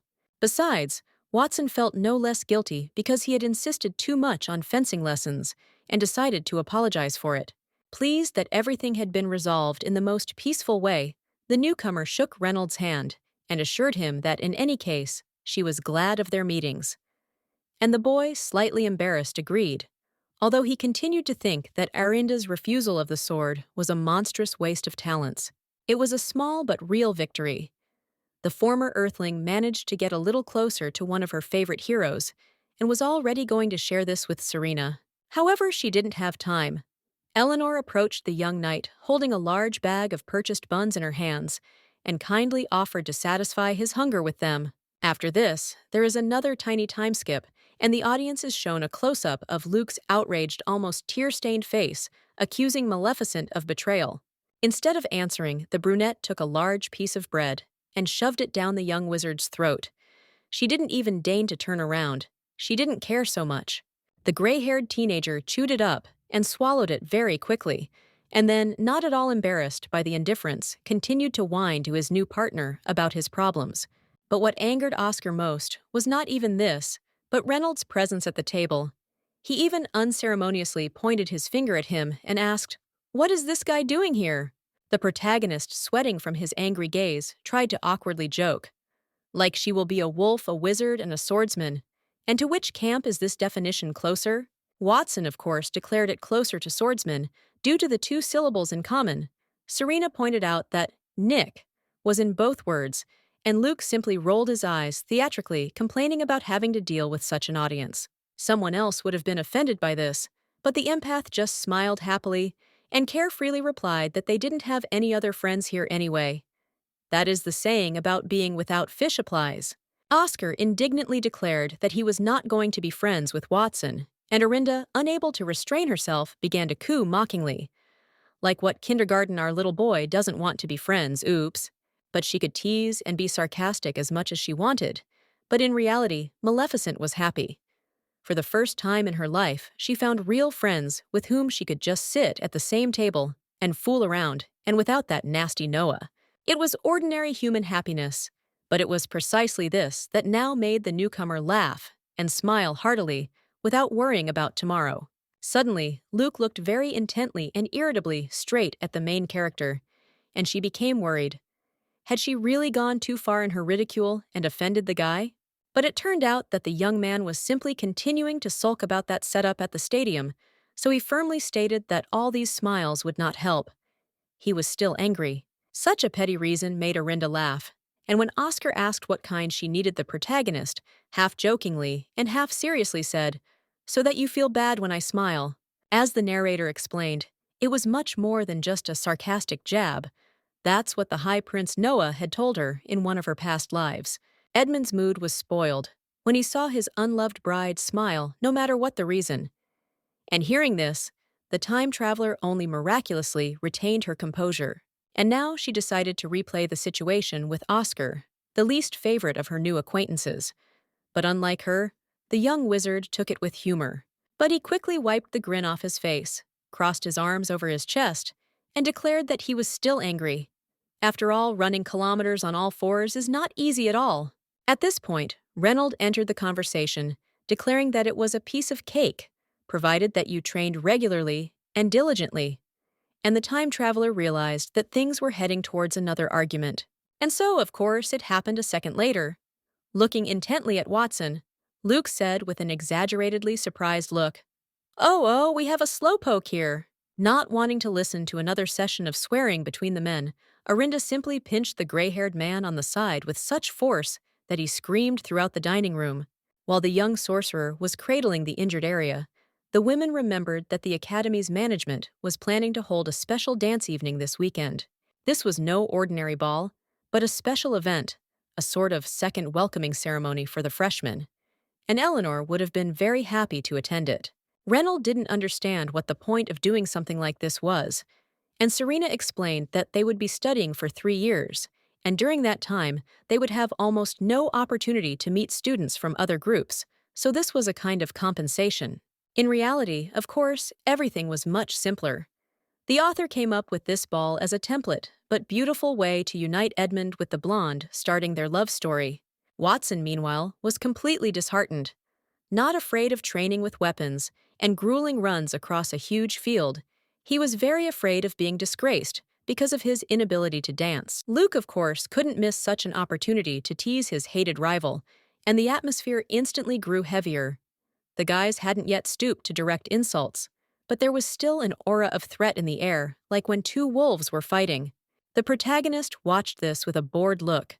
She knew perfectly well that they both danced very badly, but she would rather die than admit it to each other.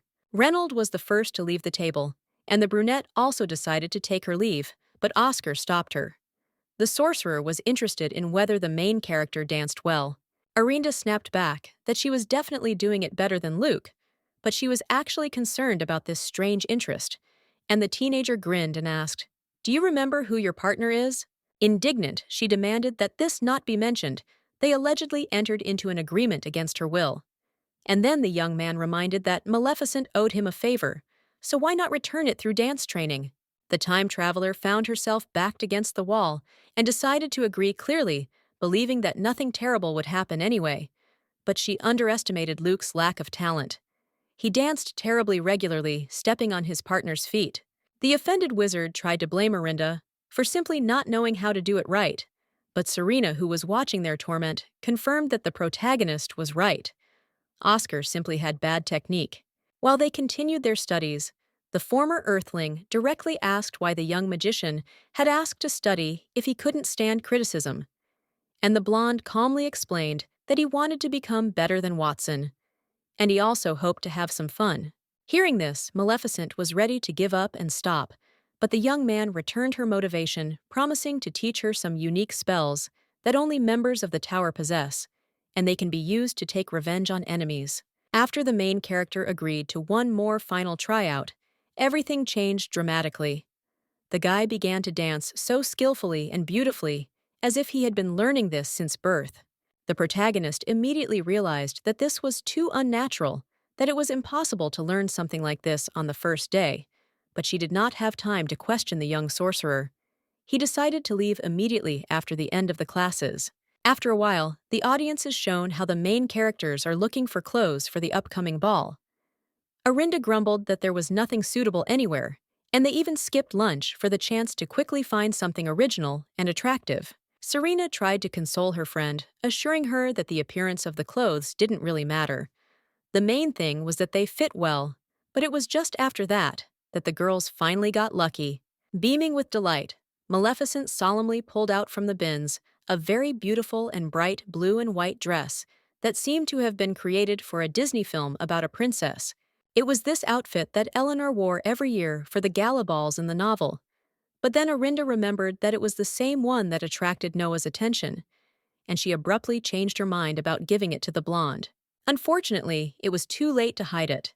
Serena really liked this thing, and she firmly decided to go in it, and she also noticed that there were no suitable styles for the main character. Naturally, the time traveler had a pre-planned plan for such a case, and after a short time skip, viewers are shown how the guests at that very ball are whispering in surprise, looking at someone. It was Arinda Maleficent, and instead of a dress, she wore a man's tailcoat. On modern Earth, this would not have caused any reaction, but in the local near-medieval world, other values were in effect, and dozens of guests stared at the Duchess, their mouths open in shock. The protagonist, of course, understood perfectly well that from the locals' point of view, she looked like some kind of abnormal transvestite, but she didn't care at all. She even angrily stared at those who whispered too loudly. But then a new participant appeared on the stage, the main character's brother William, and now he decided to take on the role of a strict older relative scolding his dim-witted little sister. He was truly outraged by Arinda's unconventional choice of wardrobe, but she still didn't care. She reasonably reminded her unloved little brother that he usually didn't care about her. In order not to listen to his boring and frankly hypocritical whining for hours, the former dugout feigned remorse, pressed her hand to her heart, and read a heart-stirring speech herself. Behind all his beautiful and lyrical words, there was an unambiguous order to go to hell and not interfere. And Will understood this perfectly well, because he was terribly angry. Feeling steam coming out of his ears, the young man threatened to complain to his father about such unworthy behavior, and almost fell off his feet when he heard that the main character had sent him away long ago. Before he could say anything else, Serena walked onto the stage, wearing that same sky-blue dress, and the two friends lovingly held hands and showered each other with compliments. They would have happily cooed like this all evening, like two lovebirds. But then Eleanor turned her attention to someone else, and the younger Maleficent's face darkened. William, of course, didn't go anywhere. He was going to continue to nag at his sister's bald spot, but as soon as he saw the blonde, his jaw dropped to the floor from such beauty. Having come to his senses, he changed dramatically. Now the brunette seemed to be the embodiment of gallantry and politeness, so much did he want to attract Eleanor and sleep with her. The protagonist looked at this display of hypocrisy and lust with disgust and disdain, and the empath was clearly alarmed. But she still did not show her true emotions, and even managed to politely greet this lady's man. William immediately noted that Serena was close to our Arinda, which made the heroine swear quietly and casually asked if there were any problems with her. Having assured the aristocrat that everything was fine, the blonde glanced sideways. Onlookers had already crowded around the three of them and were openly discussing the unfolding performance, but that was exactly what the girl needed. Without trying to lower her voice, She declared to Will that his sister was a wonderful person. She even apologized for his attempts to stalk and flirt with her, because the young bastard himself ran away before Eleanor had a chance to scold him. Fortunately, at the ball, she finally had the opportunity to express what had been simmering.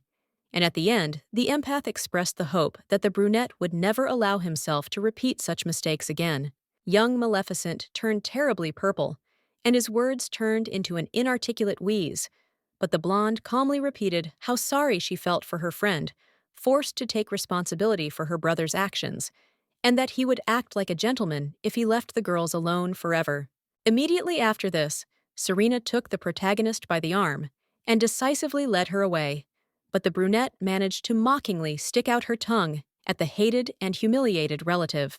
A few minutes later, Eleanor, blushing and putting her hand to her chest, admitted that it was very difficult for her to do this. She was afraid that the enraged guy would take revenge on her sister, but Arinda proudly assured her friend that she did the right thing. While the time traveler was enjoying a piece of cake, the empath couldn't resist asking the question that had been tormenting so many local people. Why was a tailcoat chosen out of all the available options? The answer was predictable. The young Duchess was so attracted to the blonde that she wanted to dance with her at any cost, and if that meant putting on men's clothes, then so be it. But interestingly, this was only part of the truth. While the protagonists were enjoying dessert, Maleficent admitted in her thoughts that there was another reason for such a strange decision. While the guests walked calmly through the luxurious hall, chatting with each other and enjoying the buffet, the narrator reminded the readers that the engagement of Arinda and Noah was a well-known fact and an important event for the Empire. That is why they would be the first dancing couple, symbolizing the opening of the ball. And the newcomer did not want to meet Hensley again to such an extent that she was ready to go to any eccentricity. It was at this moment that the prince appeared on the scene again, and the former earthling realized that a thunderstorm was about to begin. So that Serena would not be hit, she sent her away under a plausible pretext. The red-eyed brunette said nothing for the first few seconds before squeezing out the phrase, "interesting outfit," but he didn't even try to hide his disgust. Edmund immediately assumed that the main character dressed like that because she desperately didn't want to have any extra contact with him. And Arinda thought irritably, "That's right, idiot!" Continuing to look at her, as if she were some kind of strange animal, the young man added that he didn't even know why Maleficent had taken such desperate measures. After all, they were now inviolable for each other, so the Duchess had absolutely nothing to fear. But for some reason, she recoiled from the outstretched hand, as if she had seen a vile viper. Noah still caught a strand of the newcomer's hair and stroked it gently, admitting that he would like to use this chance since the protagonist already desperately wants to break off their engagement. But it wasn't a matter of emotion, of course. It was just that Hensley, no matter how you felt about him, was raised as a politician, and he would very much like to use Arinda to promote good relations between the Tower's sorcerers and the Crown. Realizing that she was going to be used like some kind of scarecrow, the newcomer's eyes widened and she gnashed her teeth. But fortunately, she didn't have to do anything. Oscar crept up behind Edmund and without any respect, put his arms around his neck, declaring that if that was the case, he would be a much more suitable candidate for the prince. The frightened prince squealed, asking what Luke was even allowing himself to do, and the gray-haired trickster carelessly replied that he was mocking the future emperor as a future archmage. But then, he looked very eloquently at the stunned protagonist, as if silently telling her, "Don't worry, partner, I won't let this puppy ruin your evening." Still holding the brunette by the shoulders, the young wizard seductively whispered that he knew one good dance that they could try, and Noah desperately reminded him that they were both guys, and this was all some kind of nonsense. Oscar replied carelessly that if His Highness was embarrassed by this, then he would simply put on a dress, and Arinda, unable to bear it, turned away and quietly cried, filled with incredible respect for her partner's selflessness.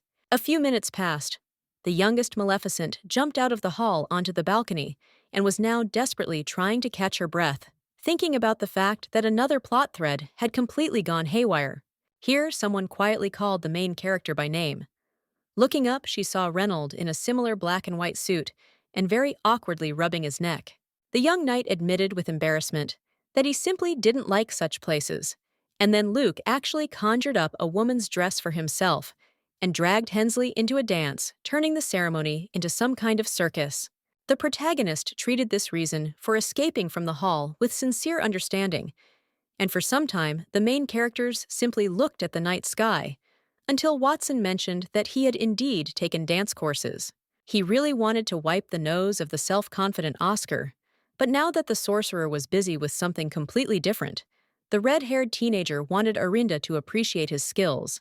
He did not try to seduce or persuade as William or von Edmund would have done, but simply extended his hand and briefly offered to dance once.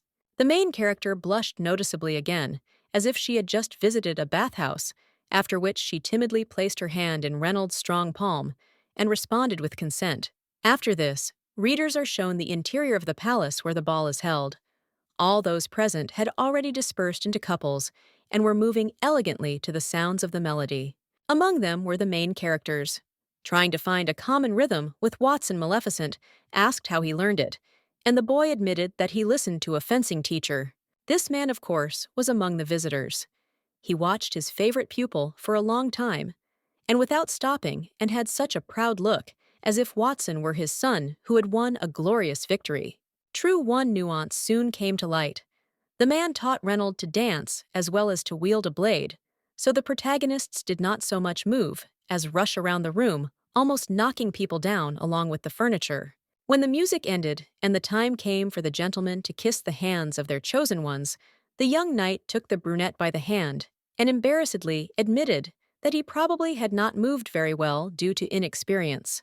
But he was still very glad that the young duchess had responded to his proposal with consent, and he gently touched his palm with her forehead, causing the traveler to blush again. The former earthling couldn't believe that she was communicating with the same Reynold Watson from the book. He had never been so emotional and smiling. He was definitely a different person who had stolen the guise of her favorite. True, after this, he left the hall citing the need to go to bed early, and Arinda decided to go to rest. This crazy waltz had sucked all the strength out of her. But then Luke Oscar appeared right in front of her. The gray-haired youth was so indignant that he turned purple and puffed angrily like an old car engine.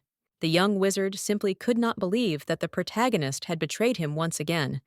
After all, he wanted to be the first to dance with her as her official study partner. In response, the brunette smiled very sweetly and innocently asked, hadn't the princess herself announced the beginning of the ball when she started dancing with the eldest prince? Plus, Arinda is still wearing a tailcoat, so their tandem could be misunderstood. But she'd be happy to accept Oscar's offer if he conjures up a dress for himself again. Most people would have been put off by this, no doubt, but not this silver-haired trickster. He smirked back, placed a coquettish hand on the back of his head, and asked if he should wear a more extravagant outfit. The former earthling sighed heavily and tiredly. She now realized that it was practically impossible to defeat Luke with his favorite weapon, so she obediently extended her hand and offered to go on stage. While dancing leisurely with the girl, the young wizard casually asked if he was better than Reynolds in this regard, and the protagonist very evasively answered that, "You can't compare a beginner with an expert." And then she sincerely thanked him for that trick with Noah. Maleficent was very afraid that she would not be able to bear it, and would break down, thereby giving the hated prince a moral victory. Laughing good-naturedly, Oscar chided the main character for leaving too early. Not being able to enjoy the sight of Hensley's face distorted with animal rage. Continuing to perform graceful movements to the beat of the music, the girl once again asked why Luke wanted to take her as a partner, and the guy again avoided answering, saying that reasons were not required given their relationship.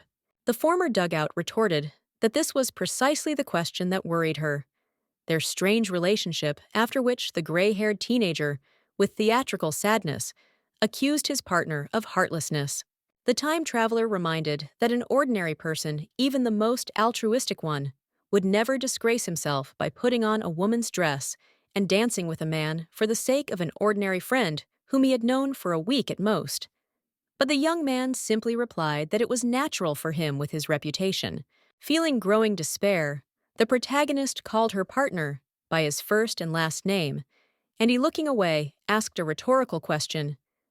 Does it mean that his feelings for Arihinda are not serious if they have not known each other for long? In the end, he simply said that he liked Maleficent as a person, and that she was of general interest, and the main character gave in. It was as if she was trying to get a wall to talk. At this point, Serena returned to the stage, and Luke waved at her in a friendly manner, while turning to the young Duchess with the words, "How about you trust your partner for once?" After this, the gray-haired teenager decided to take his leave with his eternal good-natured grin, warning the main character that they would see each other tomorrow in class during lessons. Then the friends started exchanging news. As it turned out, Eleanor too, to her misfortune, saw that terrible dance between the guys, and even she realized that Noah left furious after that. The protagonist was genuinely pleased by this, but not only because of her gloating.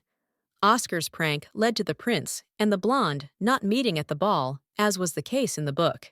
In this timeline, everything was going as well as possible. Von Edmund was unable to charm Serena by dancing with her, and Maleficent did not have to endure his presence, so the delighted girls decided to grab some goodies and go relax in the dorm. The action moves to the next day during a history lesson. While the teacher was telling the students about the development of the empire, the narrator explained to the audience what impression the stars of the recent ball made on those around them. And by stars, in this case, of course, they meant Noah Hensley and Luke Oscar. The latter, for his antics with a woman's dress, has already begun to be called the lover of the heir to the throne. No matter how self-confident the young wizard seemed, that event did not pass without a trace for him. He became a laughingstock for everyone else, and even the mentor could not resist teasing him about yesterday's dance. The former Earthling also did not stand aside. She even secretly threw the young man a piece of paper with a mocking inscription during class. "What is it like to be the lover of the crown prince?" Instead of answering, the young wizard crumpled the piece of paper and threw it into the trash can. He belonged to that breed of people who were ready to laugh as much as they wanted at others, but did not tolerate jokes at their own expense. He even showed the protagonist a gesture that translates as, "I will definitely remember this and return the favor." But it didn't come to a squabble thanks to the teacher.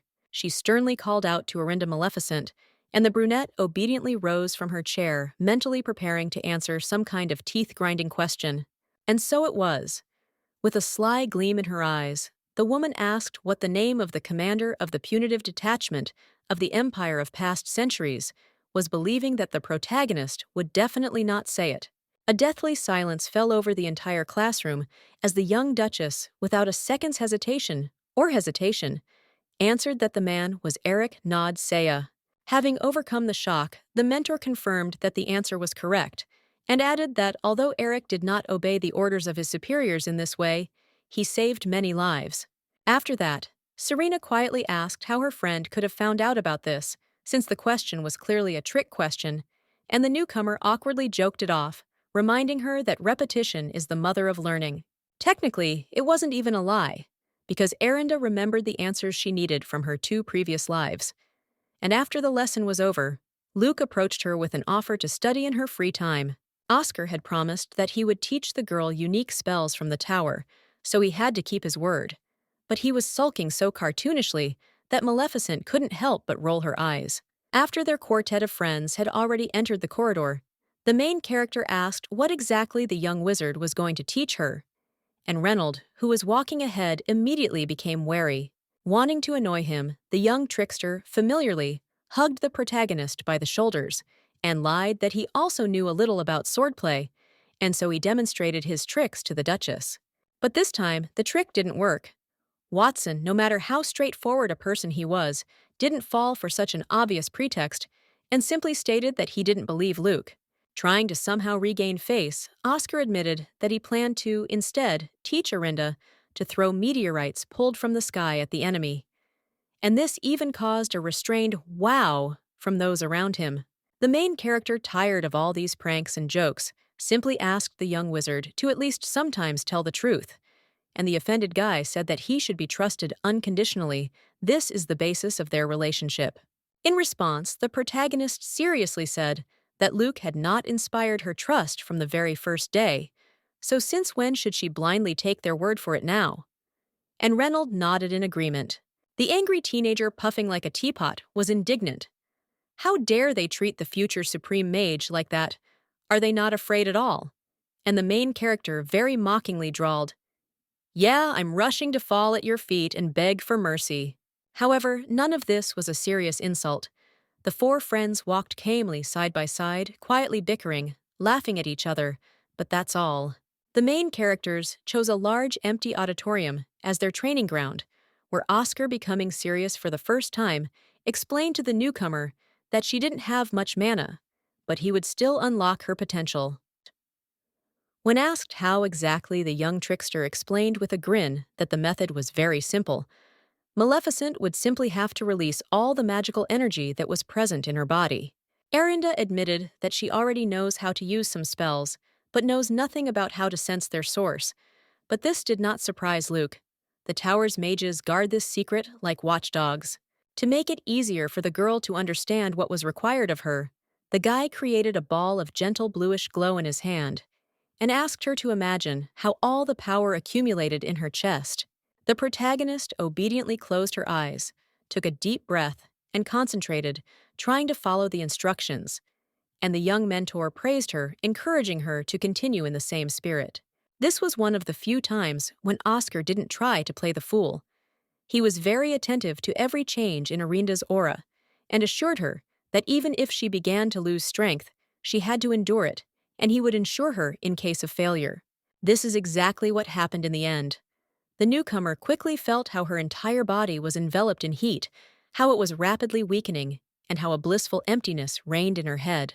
From the girl's point of view, it only lasted a few moments, but in reality, some time passed, and it wasn't a very good time.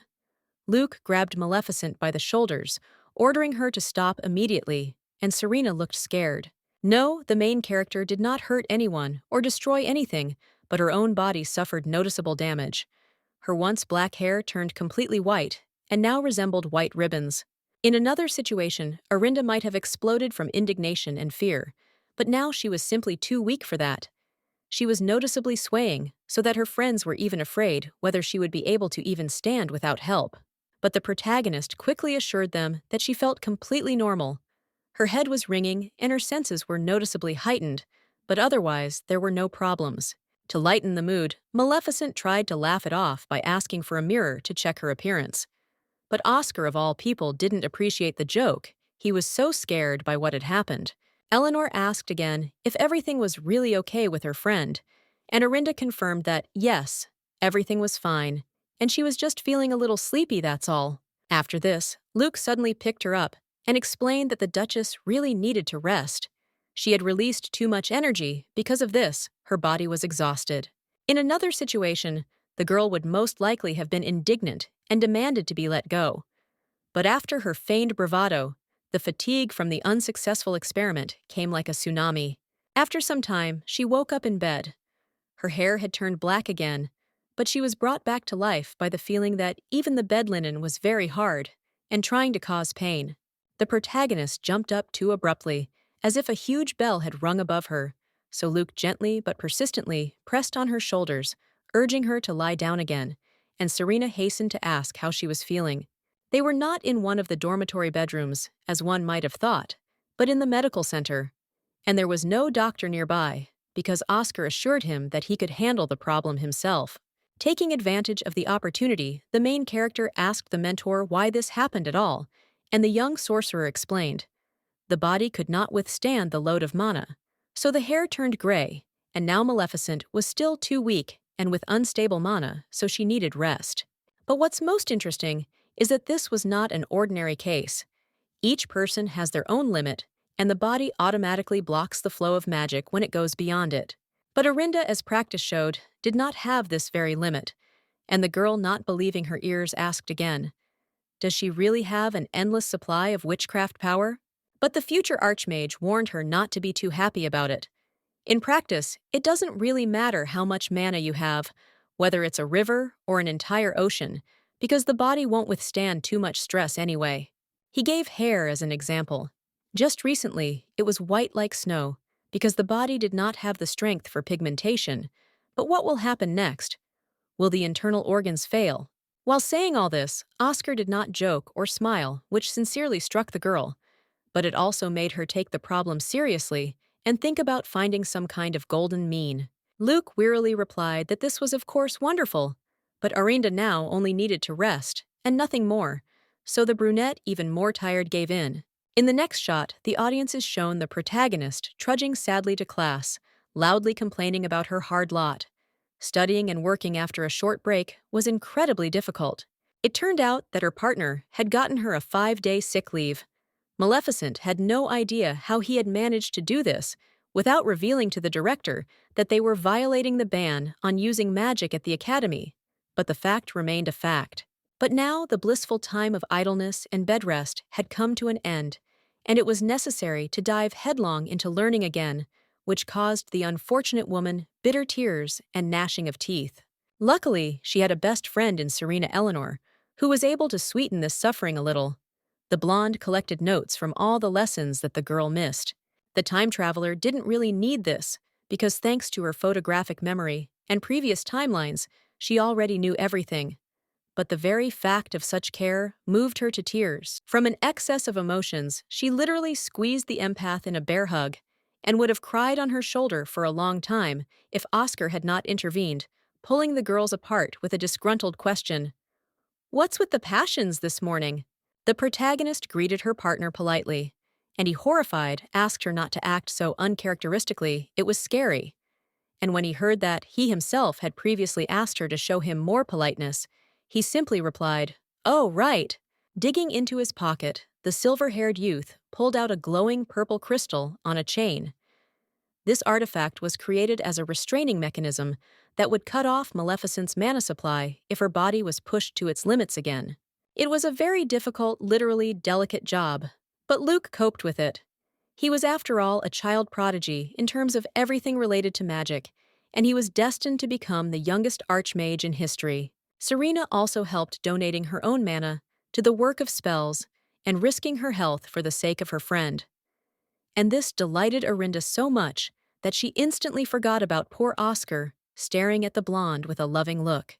The discouraged wizard tried to remind her that he had also made an amulet, but the brunette didn't care at all. She was only squeezing her beloved, and would have continued doing so for a long time if not for Reynolds' arrival. Watson heard rumors that the protagonist was very ill, and he was so worried that he took the time to visit her at the first opportunity. Having made sure that she now felt great, the young knight breathed a sigh of relief and advised her to train more, because sports strengthen the immune system. The former Earthling was mentally prepared for the guys to start arguing with each other again, but what she didn't expect was that Luke would agree with Reynolds. It was easier to believe that the sky was falling to earth. Oscar added seriously that a stronger body works better with more mana, so Maleficent should focus on improving her health, and this made her even more upset. Deciding that the young Duchess was horrified by the thought of being driven around the field from morning until night, Watson hastened to add that nothing of the sort would happen, no extra work.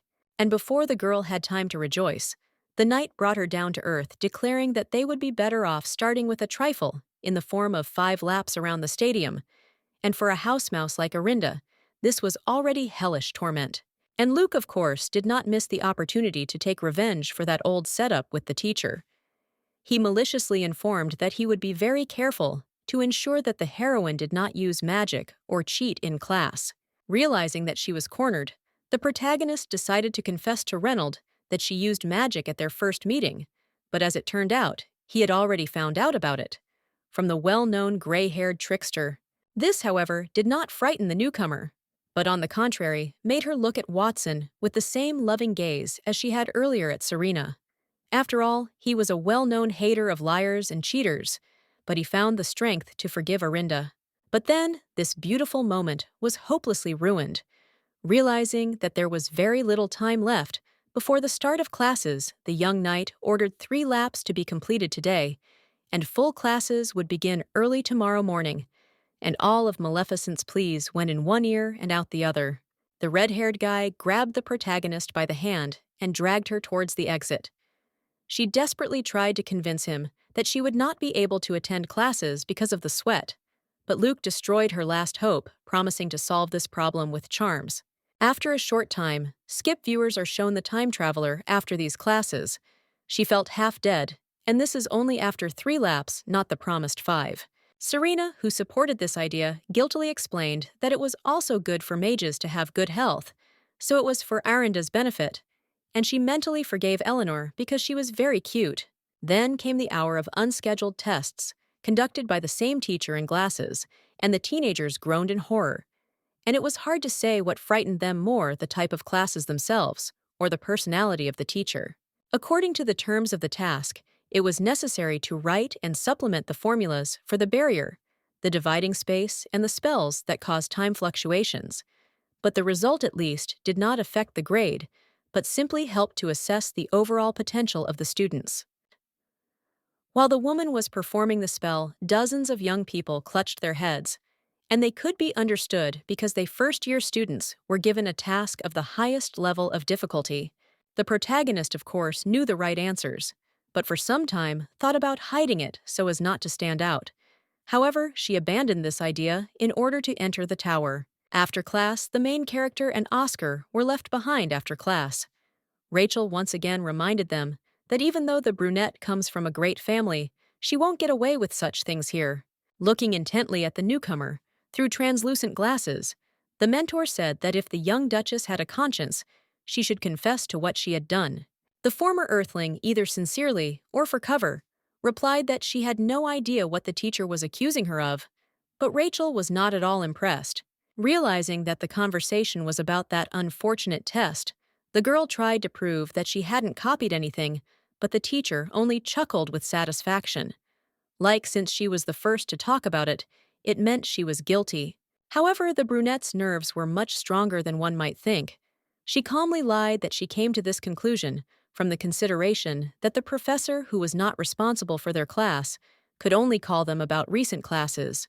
The atmosphere suddenly became tense, as if this was not a dispute over a test, but at least a duel to the death. And Luke, unable to contain himself, giggled at how ridiculous it looked from the outside. What amused him most was that no matter what the circumstances, Maleficent refused to bend, but she simply poked him in the side with her elbow. Rachel explained that Oscar Arinda's official partner was the only person in the class who had the knowledge to pass the assignment correctly. And the brunette barely passed the entrance exam, so how could she not suspect cheating? The real young duchess was indeed a very poor student. Even the girl who had entered her body, looking at the report card that was handed to her, could not help but wonder how such a bungler had been allowed into the academy at all. The teacher triumphantly added that the puzzle was coming together too well. The girl probably just copied the guy or persuaded him to help her. The heroine tried to remind him that the mentor used special charms to track attempts to cheat, but the woman retorted that with Oscar's help, they were easy to bypass. Realizing that she had no arguments left, the protagonist turned to Luke for help. And he pretended that he didn't give a damn about his partner, that she annoyed him too much to care about her like that. But even this failed to convince the persistent teacher. She reminded him that the gray-haired man was a famous joker, so she needed real evidence, not words. Desperate, Arinda suggested that they just give her the chance to take the test again. But then a cold voice came from the room saying, "Well, it looks like my fiancé is in trouble." It was, of course, Noah Hensley von Edmund. The crown prince explained that he had heard someone scolding his betrothed, and he had decided to see what was going on and help prove her innocence. The red-eyed teenager noted that Maleficent had always had a talent for the magical arts, but she did not develop it until entering the academy because it was not required for the future ruler of the empire. Even though Rachel respected the man, she was still going to challenge these arguments, but she failed. The prince quickly added that he had seen Arinda use a paralysis spell on a man. Realizing that she was now backed into a corner, the teacher used her last argument. She said that Noah could simply be lying to save the reputation of his fiancée. In response to this, Noah Hensley simply said, "I swear by the emperor," as if this were an irrefutable argument that could instantly end any argument. Apparently, at least partly, this was true. At the very least, a dead silence reigned in the audience, and everyone present stared at the heir to the throne in deep shock. The exhibition revealed that this was indeed a magical oath that could only be uttered by members of the ruling family, and if any of the Edmonds had uttered it falsely, they would have died from terrible pain. Even Rachel would not have been able to dispute something like that. Still not fully recovered from her surprise, She agreed to consider the issue resolved and only demanded that the main character retake the test. The main characters left the classroom in silence. While Luke behaved as usual carefree, the protagonist could hardly come to terms with the idea that of all people, Noah would be the one to save her. As soon as the young wizard complained that he was hungry, Maleficent immediately suggested that he go to the store for lunch and was even ready to pay for everything herself. So much did she need to talk to her fiancé face to face. For a moment, Luke decided to fool around by declaring that he was not going to go anywhere, but as soon as Arinda directly said that he would only hinder her, the magician really left. Left alone, the girl said that God was clearly not on her side. She prayed every day for Hensley to die, but he continued to smoke the sky, and the prince calmly noted that this was a very perverted way to express gratitude. Then the man asked the newcomer directly what she needed, and she, with exaggerated innocence, said that she didn't want to talk about it in advance. Edmund wouldn't like the topic of conversation. However, the boy was not an idiot and clearly understood everything himself, and therefore there was no point in putting on a show any further. Maleficent wanted to officially break off the engagement. The red-eyed brunette asked, with a slight smile, why he should do this at all. After all, he understood what benefit a marriage union between the future emperor and a member of the great magical order would bring, and he did not want to refuse it. The main character couldn't stand it and shuddered, declaring that this was a line from a real villain, but it was hard to expect anything else from someone like Edmund. And hearing that she had no right to judge someone in this regard, she became even more angry than before.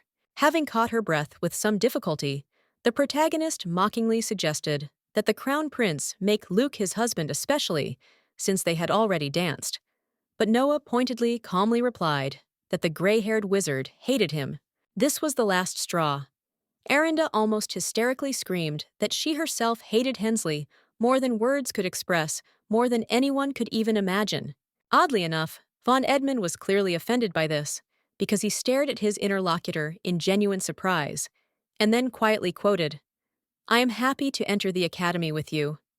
This was written to him by a real duchess. This really caught the former Earthling off guard, because she remembered something like this being present in the book, and the brunette, meanwhile, came very close, and quietly added that she had once sincerely liked him. After a moment of silence, the girl reminded him that human feelings were fickle, and Noah, in addition, had never done anything to strengthen this sympathy. Interestingly, the crown prince had no words to object, and the brunette thought vindictively that he must have never even responded to that touching letter. Snorting already tiredly, the false Maleficent finally declared that she would never become Hensley's wife, and certainly did not intend to be a pawn in his relations with the circle of magicians.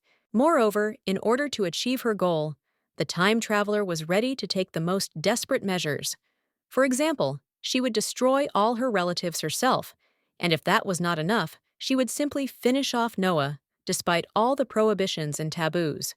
The man quietly asked if the main character planned to change her mind one day, and she indignantly replied that this would never happen and that the prince had better make the right decision. The next time readers are shown how Arinda and Serena were quietly talking over lunch. They were discussing the scandal with the test, and the blonde was arguing that Rachel had gone too far.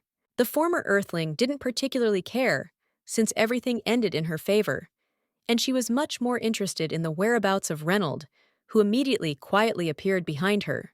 The young knight looked sweaty and tired, but happy as he allowed himself to smile with the corner of his lips, and someone's voice even highlighted this unusual circumstance. It belonged to Oscar, of course. No one noticed when the young wizard joined the feast, but he quickly cast a spell that freshened the air around the red-haired guy. The young swordsman asked in surprise why Luke cared so much about his own sworn rival, and the gray-haired teenager replied that he simply owed Maleficent for bread. Eleanor, meanwhile, continued to insist that Rachel had acted not like a professional teacher, but like a complete goat, disgracing Arinda, without good reason, but the brunette still did not attach much importance to this. A stunned Serena admitted that her friend's kindness knew no bounds, and the Duchess, taking the blonde's hand tenderly, admitted that she wanted to say the same about her, while Oscar in the background noted wistfully that such coddling happens every day. After finishing purring with her best friend and almost girlfriend Maleficent, turned to Reynold with an extremely determined look. She would very much like to be taught fencing. As it turned out, that short conversation with Noah had changed something in the soul of the traveler. Now she dreamed of mastering both magic and the art of combat, becoming invulnerable. But the meticulous Watson first of all clarified how far she was ready to go in these lessons. As with martial arts, there were vastly different levels and styles of mastery, but Arinda was determined to be strong enough to match the emperor's. Since the members of the ruling clan were given regular lessons from the best masters, the knight warned that their classes would be very intense, but the protagonist was ready to go along with it. As it quickly turned out, she was determined only in words. When it came to real training, the former dugout again demonstrated a nightmarish weakness and insignificant endurance. She even begged Watson to stop to cease his studies, at least for a while, but he invariably replied that the time had not yet come. And when lights out finally came, the brunette simply collapsed on the floor. Unfortunately for her, it wasn't the end yet. Reynold ordered her to get up and do exercises to relax her body after long sessions, and responded to all objections with a short, "I warned you, no concessions." In desperation, the former dugout accused her friend of heartlessness. After all, she only needed a 10-minute rest, and he refused even such a trifle. Of course, it was a game in many ways. Arinda shamelessly pretended to be sick and weak, pressuring him that she had only recently recovered from magical exhaustion in order to skip classes, and it worked even better on the straightforward Watson than one might think. He clearly became nervous, and then even fell to his knees, asking for forgiveness for teaching the brunette the same way he was taught, without making allowances for the difference in physique training and level. As Reynold helped the protagonist up, she thought it was worth it. When else would such a handsome man with a divinely sexy body bow his head to her? But the shock did not end there. The young knight declared that he would carry his ward on his back, and he actually did so, not paying attention to possible objections. Walking through the park, the young man complained that his load was too light, and that Arinda needed to eat better and wash herself immediately after arriving. And the brunette only stupidly nodded in agreement, because she was in a state of shock from her situation. Not even in her wildest dreams could she have imagined that the man of her dreams would one day carry her on his back like the most precious burden, and in the end, she allowed herself to gently hug Reynold around the neck. A month had passed since that moment. The academy lived its normal life. Noah and Serena did not cross paths, but Maleficent was still worried about what might await her in the future with a changed plot. Of course, Hensley couldn't kill her, but on the other hand, this didn't protect her from any other dangers. And the realization that she could die literally at any second instilled despair in the protagonist. After listening to her complaints, Eleanor wisely stated that it was the transience of life that inspired people to accomplish great things. But if Arinda wanted to completely immerse herself in despondency, well, no one but her could change that. In this way, she tried to cheer up her friend, reminding her that she was a strong and businesslike person, but the young Duchess admitted in her thoughts that she simply wanted to indulge in pleasures in order to die once again without regrets. But now that the plot had taken a sharp turn, she found herself in a very uncertain state, and she was afraid of it. But she decided not to show it, and instead, once again, threw herself into Serena's arms. Then, Oscar appeared on the horizon again, and the blonde asked if he had prepared for the history exam, and the brunette noted with displeasure that Luke didn't care about it, he could even be envied. The issue was the difference in their positions in the Tower of Magicians. Although they were both potential members, the gray-haired one was already predicted to be a leader, which allowed him to worry about practically nothing, while Arinda could be kicked out at any moment. The young man mockingly reminded the newcomer that she was his study partner, which meant that no one would dare fire her, but this did not particularly convince the main character. The young sorcerer assured the protagonist that he would not abandon her because he had spent too much effort on finding a partner. And an unimpressed Maleficent asked what his criteria were. Oscar simply replied that he was looking for someone who could make him laugh, and the girl, sighing heavily, simply opened the door to the auditorium. A lot of people had already gathered there. As the former Earthling took her seat at a small table, a short, red-haired girl in glasses named Ginny Clinton approached her and asked if Arihinda would like to join her study group. This woman was very interested in how skillfully the protagonist passed the mind-blowing test, and answered the questions, so she, as the head of the Fellowship Society, would like to get her into her team. To make her offer more tempting, she casually mentioned that this group also included the guys from Class C, which had many noble offspring. Maleficent's fiancé also received an invitation, and is now thinking about it. But alas, Ginny miscalculated with this. As soon as she heard this, Arihinda politely, but without alternative, refused. There were several reasons, although the main character of course did not say them out loud. The first was the hated crown prince, the second was Serena, who asked only the time traveler for help with her studies, although she herself studied quite well. And finally, the last no less important reason. Clinton could look like a modest and quiet gray mouse, but in fact she was an arrogant count's daughter, and she sought to create a flock of the same golden youth. In order not to offend the redhead, and not to earn another enemy on her head, Maleficent came up with an explanation that she had already agreed with her friends about common activities, and she could not refuse them. Eleanor, who was sitting next to her, took these words seriously, and with a touching smile, she suggested to her best friend that they actually organize such a group. Naturally, the young Duchess couldn't refuse, and a little later, the audience is shown two boys walking past the girls, openly discussing the possibility that Arihinda might have cheated on the test. The protagonist was irritated by how familiarly and loudly they discussed it, but that was all. She even asked Serena not to take this noise seriously. The girl tried to reduce everything to the fact that these were just petty, envious people, and this is the expected fate of the winners. But then Reynold came onto the stage. He and Maleficent had recently finished training. The young Duchess boastfully asked Watson whether she thought she had made progress since she was not falling off her feet as she had the first time. And when she heard a not entirely decisive yes, she responded with a joke. The young knight seriously asked his charge to watch her sleep schedule, and then completely ignored her suggestion to reduce the load, instead turning to Serena with questions. The main character was not offended by this, but rather amused. It turns out that even this noble and straightforward like a door fencer can avoid uncomfortable topics. Now the protagonist could admit to herself that it was not the advantages of being in the form of Arihinda Maleficent, but the living, previously unfamiliar images of Watson Oscar and Eleanor that gave her a new meaning to live. The three friends headed to the dining room, laughing and discussing what they should have for lunch this time, when Serena suddenly fell silent and stared off to the side.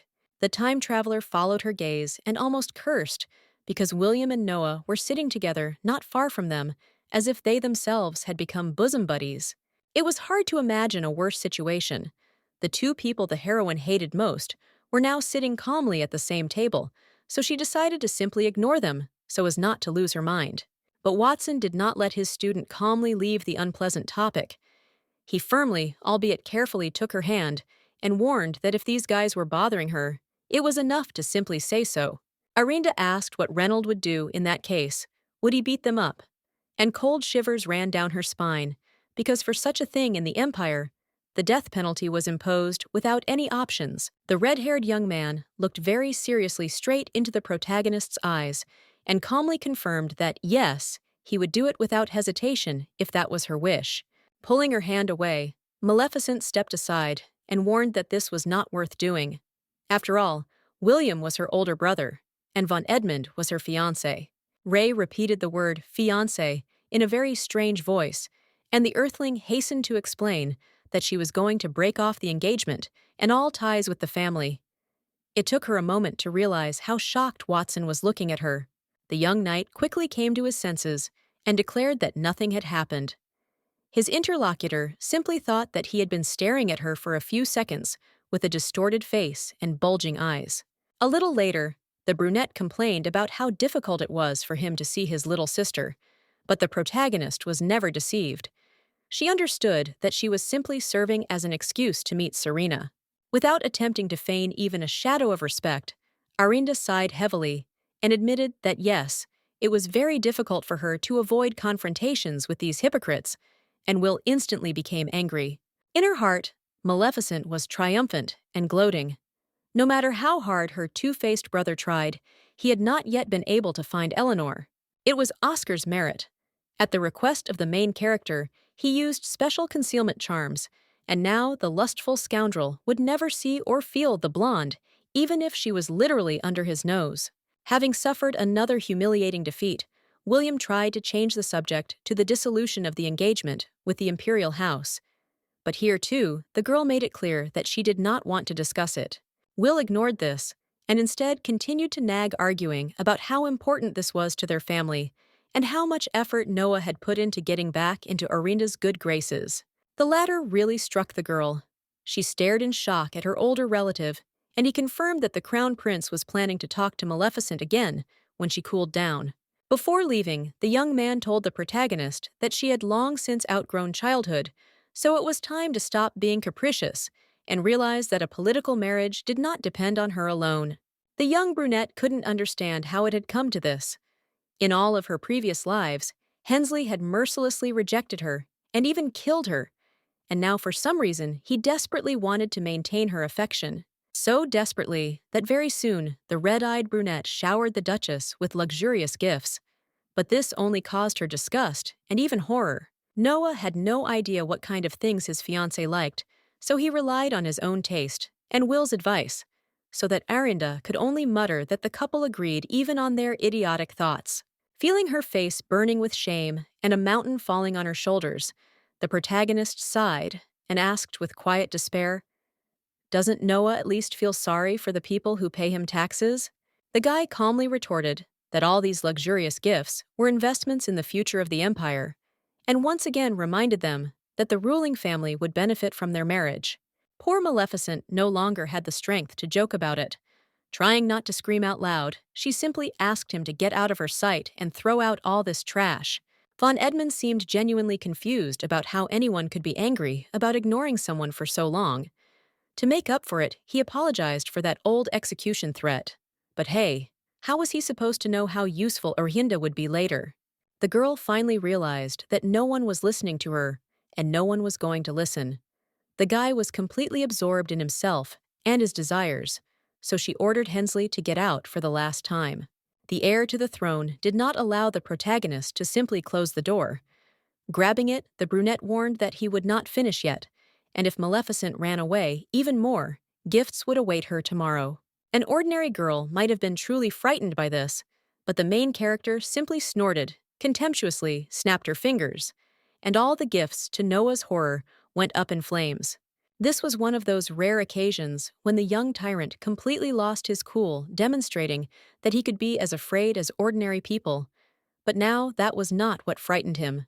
The Duchess's ebony black hair began to rapidly turn white, showing that this spell was draining her life force, not just mana. Seeing this, the girl was quietly horrified. How unstable was her body if even a simple demonstration of an elementary spell caused such damage? But she didn't allow herself to show true emotion in the face of her sworn enemy. She simply told Hensley that he could stay if he wanted to burn alive. It would be even better that way. It is unknown what this would have led to in the end, but a second later, Oscar appeared out of thin air in a purple glow. He was clearly scared, and Maleficent's hair had already turned completely gray. Usually silly and mocking towards everything around him, this time Luke was extremely serious. He instantly extinguished the flames, without even wasting a second to cast a spell. And then, he began to scold the newcomer, strictly like a parent would, a disobedient child, who had broken the rules, trying to find out whether Orinda was in pain or not. It also quickly became clear that the young sorcerer was angered not only by the thoughtless use of magic. The protagonist, through her stupidity, almost burned down the dormitory, endangering other innocent students. Perhaps Oscar would have lectured the young Duchess for a long time about how she had acted like a complete fool, and that great power requires corresponding responsibility, but the heroine happily fainted. Noah watched all this silently, his face frozen in shock, and the dorm manager, seeing the clouds of smoke and the many walls destroyed by the flames, screamed in horror. Oscar acted like a true knight and responsible teacher. He did not allow the unconscious girl to be under the fire of the teacher's wrath, but instead took the blame upon himself. Much time later, the time traveler with an awkward face tried to explain that there was no need to do such a thing.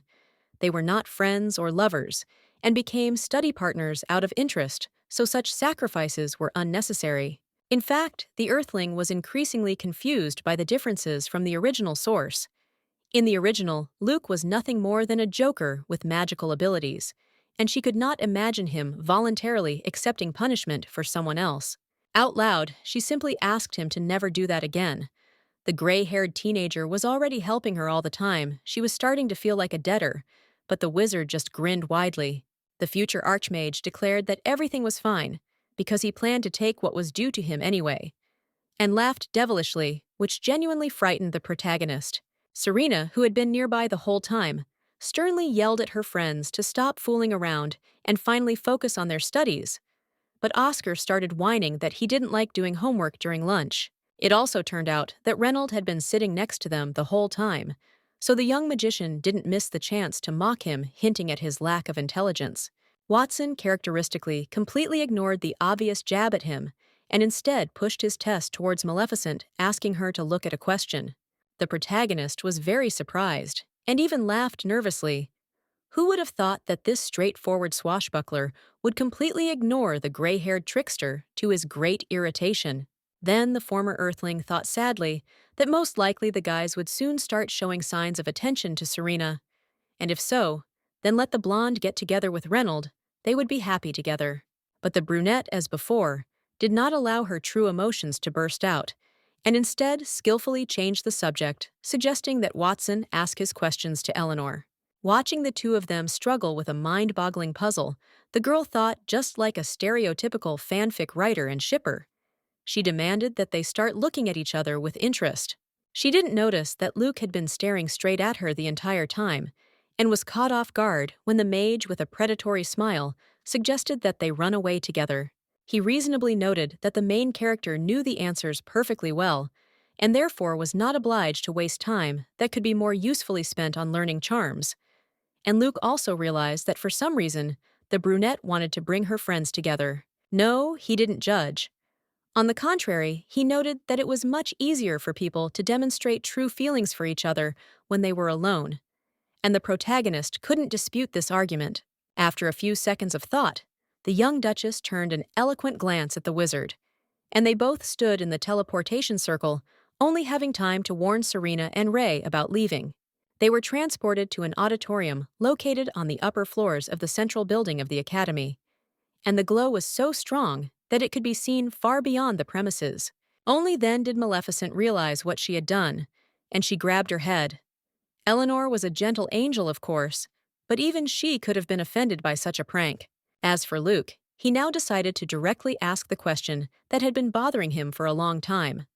Why was Erinda, who was usually not afraid of anything or anyone, so groveling before the blonde empath? The protagonist honestly admitted that she actually likes Serena.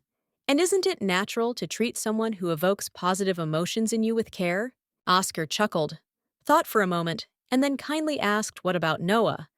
He also adores Maleficent, and the time traveler angrily asked if she should punch the young sorcerer in the face.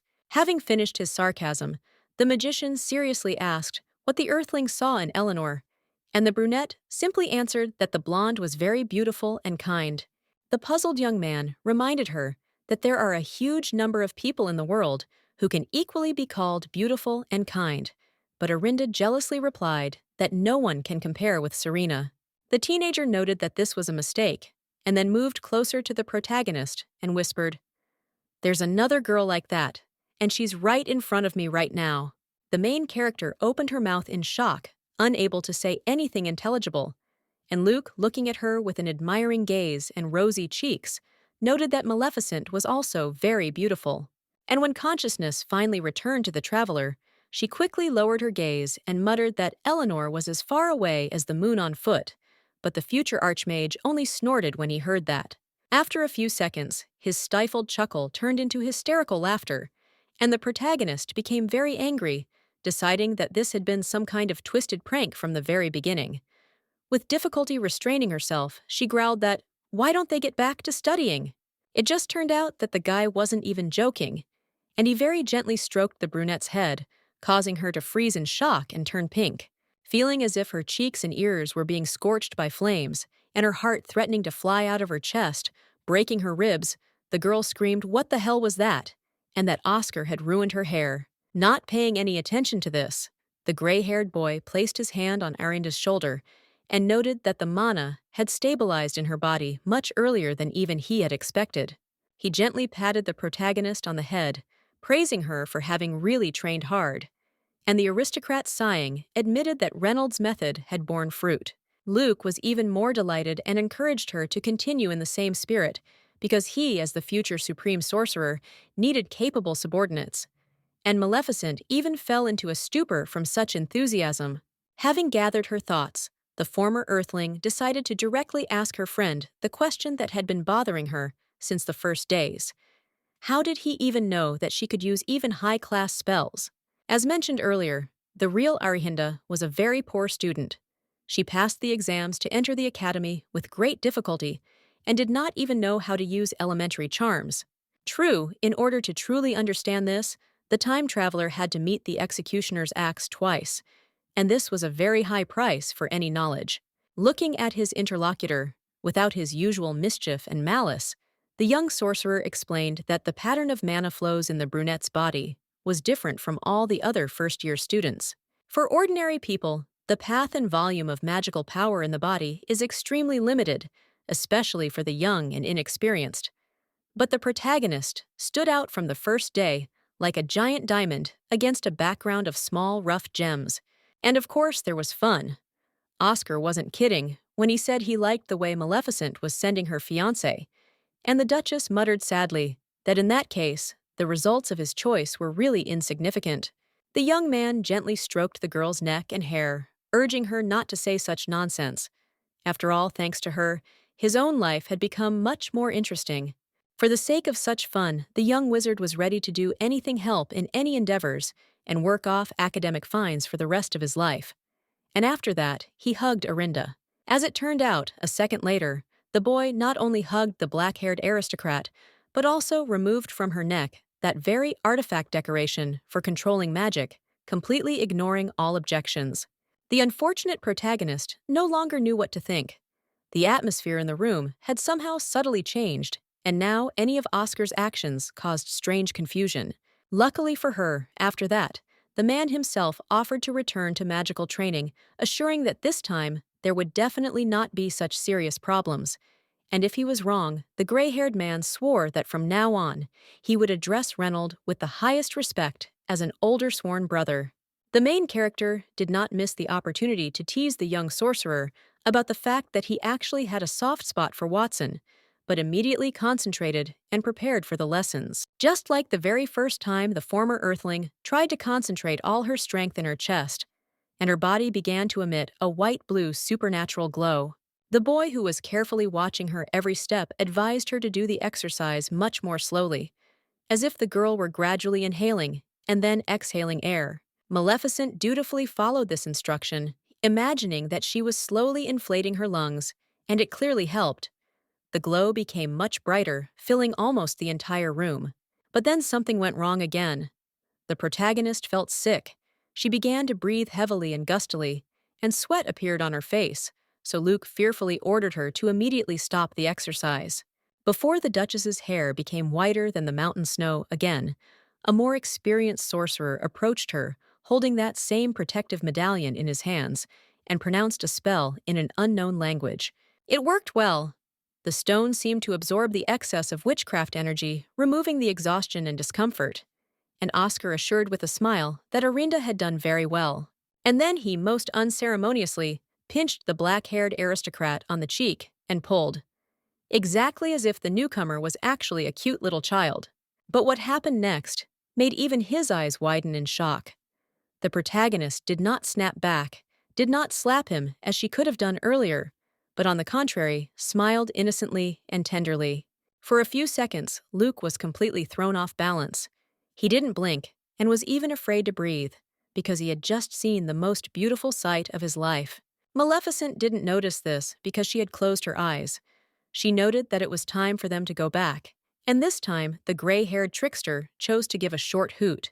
While they were holding hands, tightly waiting for the teleportation spell to take effect, the young man kept glancing at his companion, remembering her words about Serena, that it was natural to be out of place around someone you liked. There was a moment of silence for a few seconds, And then Oscar quietly agreed that this was true, and both young men were swallowed up in a supernatural whiteness. After a short time, skip readers are shown Erinda sweating profusely and nervously apologizing to a pouting Eleanor, admitting that she was a fool and that it won't happen again. The main character went so far that she began to seriously engage in self-flagellation, calling herself a miserable piece of trash, unworthy of existence. And this already alarmed Serena. Taking a breath, the blonde explained that she was offended not only by the escape, but also by the fact that she was left alone with Reynold, whom she continued to be a little wary of, even after 2 months of communication, and this greatly surprised the brunette. She briefly remembered the affair again, but almost immediately ordered herself to stop thinking about it and promised out loud in the name of Oscar's wrist that she would not abandon her friend like that again. But then the magician himself appeared. At the sight of him, the blonde pouted again. But Luke is not Erinda. He did not roll out a carpet in front of the empath, and he directly said that their magical studies were more important than repeating the already known material. Not having received any support from Maleficent, the gray-haired boy asked her directly why she was silent, and the girl immediately began to make a fool of herself so as not to take anyone's side. The young man wanted to tell him about the protagonist's plan to bring Eleanor together with Reynold, but then the young Duchess forcibly shut him up, pretending to awkwardly hug him, thanking him for the joke. Then she very quietly, so that no one else could overhear, explained that if the blonde found out the truth, it would be a nightmare. She would not talk to Erinda for 3 whole days. Oscar listened to this with a grin, adding that they had in any case achieved solid success in the magical plan. And the curious Serena asked for details. And they turned out to be very pleasant. According to Luke, the magical energy in the body of the traveler was completely stabilized, so the brunette is now able to cast spells without killing herself. Of course, changes and problems could arise, but only if the former Earthling began to push herself to the limit. Plus, she still had the medallion as insurance. The boy had set it up specifically to reduce the risk of accidents happening again to a minimum, and Eleanor was more than happy to help Maleficent put it on. Then the main character asked her friend to tell her how much her mana limit had grown, and specifically asked to say this in front of everyone. The brunette really wanted people to know that in front of them was a young but very strong sorceress and a future member of the all-powerful Tower of Magicians. Luke paused for a moment, collecting his thoughts, and everyone in the area held their breath. Not only the main characters, but also the random extras in the background pricked up their ears. Erinda really hoped that they would tell her, "You have a whole ocean of mana." But no, instead the gray-haired student mercilessly admitted that the protagonist's magical powers were comparatively modest, and disappointed whispers from the students were heard in the audience. Averting his steel-gray gaze, the teenager added that even if the newcomer could reach her ceiling, she would not rise above the level of a mage of the imperial family, which was the lowest rank in the organization. True, this was not such a humiliation. A wizard worthy of working with the ruling clan had to have exceptional abilities, and this position seemed petty only by the standards of the tower, where only titans of the world of magic gathered. Oscar quickly began to smile and gently stroke the young duchess's hair, so that she began to suspect that everything that had been said was simply part of some kind of joke. She was about to ask her friend about it directly, but the trickster cut off such an opportunity. He loudly reminded the entire class that the lesson would start any minute, and they needed to start preparing for it. While the other teenagers were focused on their school bags and notebooks, Luke leaned towards Erinda's ear, and very quietly, so that only she could hear, said, "Not a wizard of the imperial family, but a wizard of the magic tower." As it turned out, the boy really did lie. And in fact, Maleficent is strong enough to stand out even against the background of the luminaries of witchcraft, and the brunette, of course, became interested in why he lied.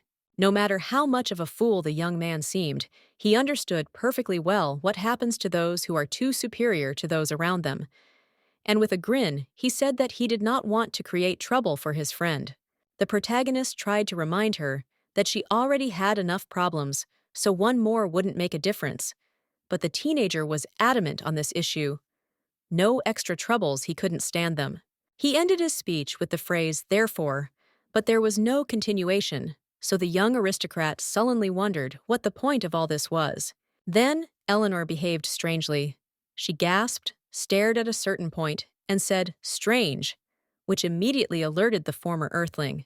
And Oscar, continuing to look at the girls with an unusually serious and focused face, finally finished his speech with the words, "It's not that important, Arinda." Practice has shown that the future Archmage was completely right when he decided not to reveal the full potential of the main character's power to those around him. Rumors about her still spread very quickly, giving rise to a stream of clingy petitioners. When yet another such freebie seeker didn't hesitate to show up right during the lunch break, the main characters sighed heavily, and then Luke, with a flick of his finger, created an impenetrable barrier for those around him.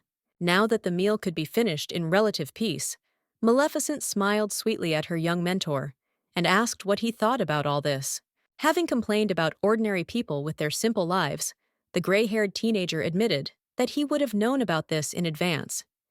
He lied that Arinda's potential was no higher than that of ordinary graduates. From conversations with the other guys, it became known that this was indeed far from the first case of annoying attention from a stranger. These days, the protagonist could not really study or even just spend time with friends. Serena, in particular, was even offended by this because she felt as if her best friend had been stolen.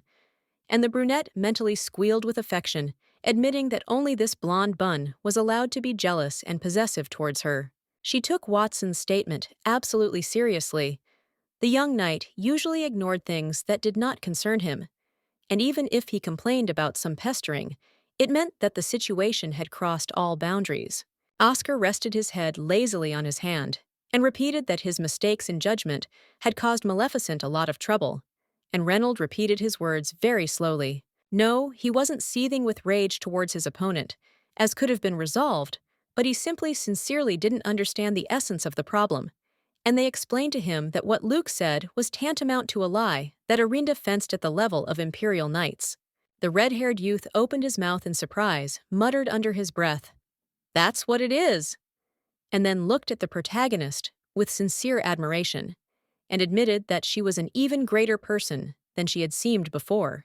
Distracted for a few seconds to quarrel with Oscar once again, Watson again turned to the brunette with an offer to become not only a great sorceress, but also a fencer. This scared the former dugout half to death. She immediately understood that if she agreed, the guy would drive her wild and tried to flatly refuse. It might have worked with anyone else, but not with this redhead. Reynold was a stupid and incredibly stubborn man who cared about nothing but swordsmanship, and once he made a decision, he would go on with it until he put it into practice. Naturally, he forced the unfortunate Duchess to train in an intensive regimen, and no matter how much she cried, no matter how hard she begged for mercy, no one gave her a break. Rushing around the stadium with sandbags tied to her legs, the brunette desperately tried to understand what this was all for, especially since in the book, Watson never mocked Eleanor like that he simply promised to become her protector. Thinking about this, the girl also wondered why Reynold continued to scare the blonde, even after so much time, and regretted that she was not able to read the emotions of those around her, to find out the knight's own feelings on this matter. Then the main character remembered that in the novel, Serena learned to truly read those around her, only a few years later, which means that now she only sees a very general picture of their souls. Even in the middle of a marathon run, the protagonist managed to forget about reality and immerse herself in her own thoughts. And therefore, only thanks to Watson's hands did she not crash into a gun stand. After that, the red-haired fencer suggested taking a little break, and the brunette, unable to contain herself, laughed. And to his puzzled question, she answered, "You are still a human being, too." It was just that, while running, Reynold looked like some kind of tireless robot. But now it was not difficult to notice. He was also very tired and sweaty, just like Arinda herself. Hearing this, the red-haired boy awkwardly rubbed his neck, searching for the right words to respond, while Maleficent began to rummage through her pockets in search of the handkerchief Serena had given him. Finding him, she gently and carefully wiped the sweat from the young man's cheek, and Ray, blushing a little with embarrassment, said that he could handle it just fine, and wiped it all away with his sleeve himself. The young noblewoman reminded him that Watson had removed the sandbags from her feet a little earlier, which meant that he had also tried to help. But the swordsman quickly changed the subject to the scarf. It was recently given to the main character by Eleanor because she couldn't accompany her friend to training due to exam preparation, and this simple gesture on her part almost made Arinda cry once again. However, the brunette had not forgotten about her old plan to bring her two friends together, and even now she was telling Reynold how sweet and good-natured the blonde was. While the protagonist was praising her friend in every possible way, she did not notice at all that Watson was not interested in this. He was looking only at her and trying to listen to what concerned Maleficent and not Eleanor.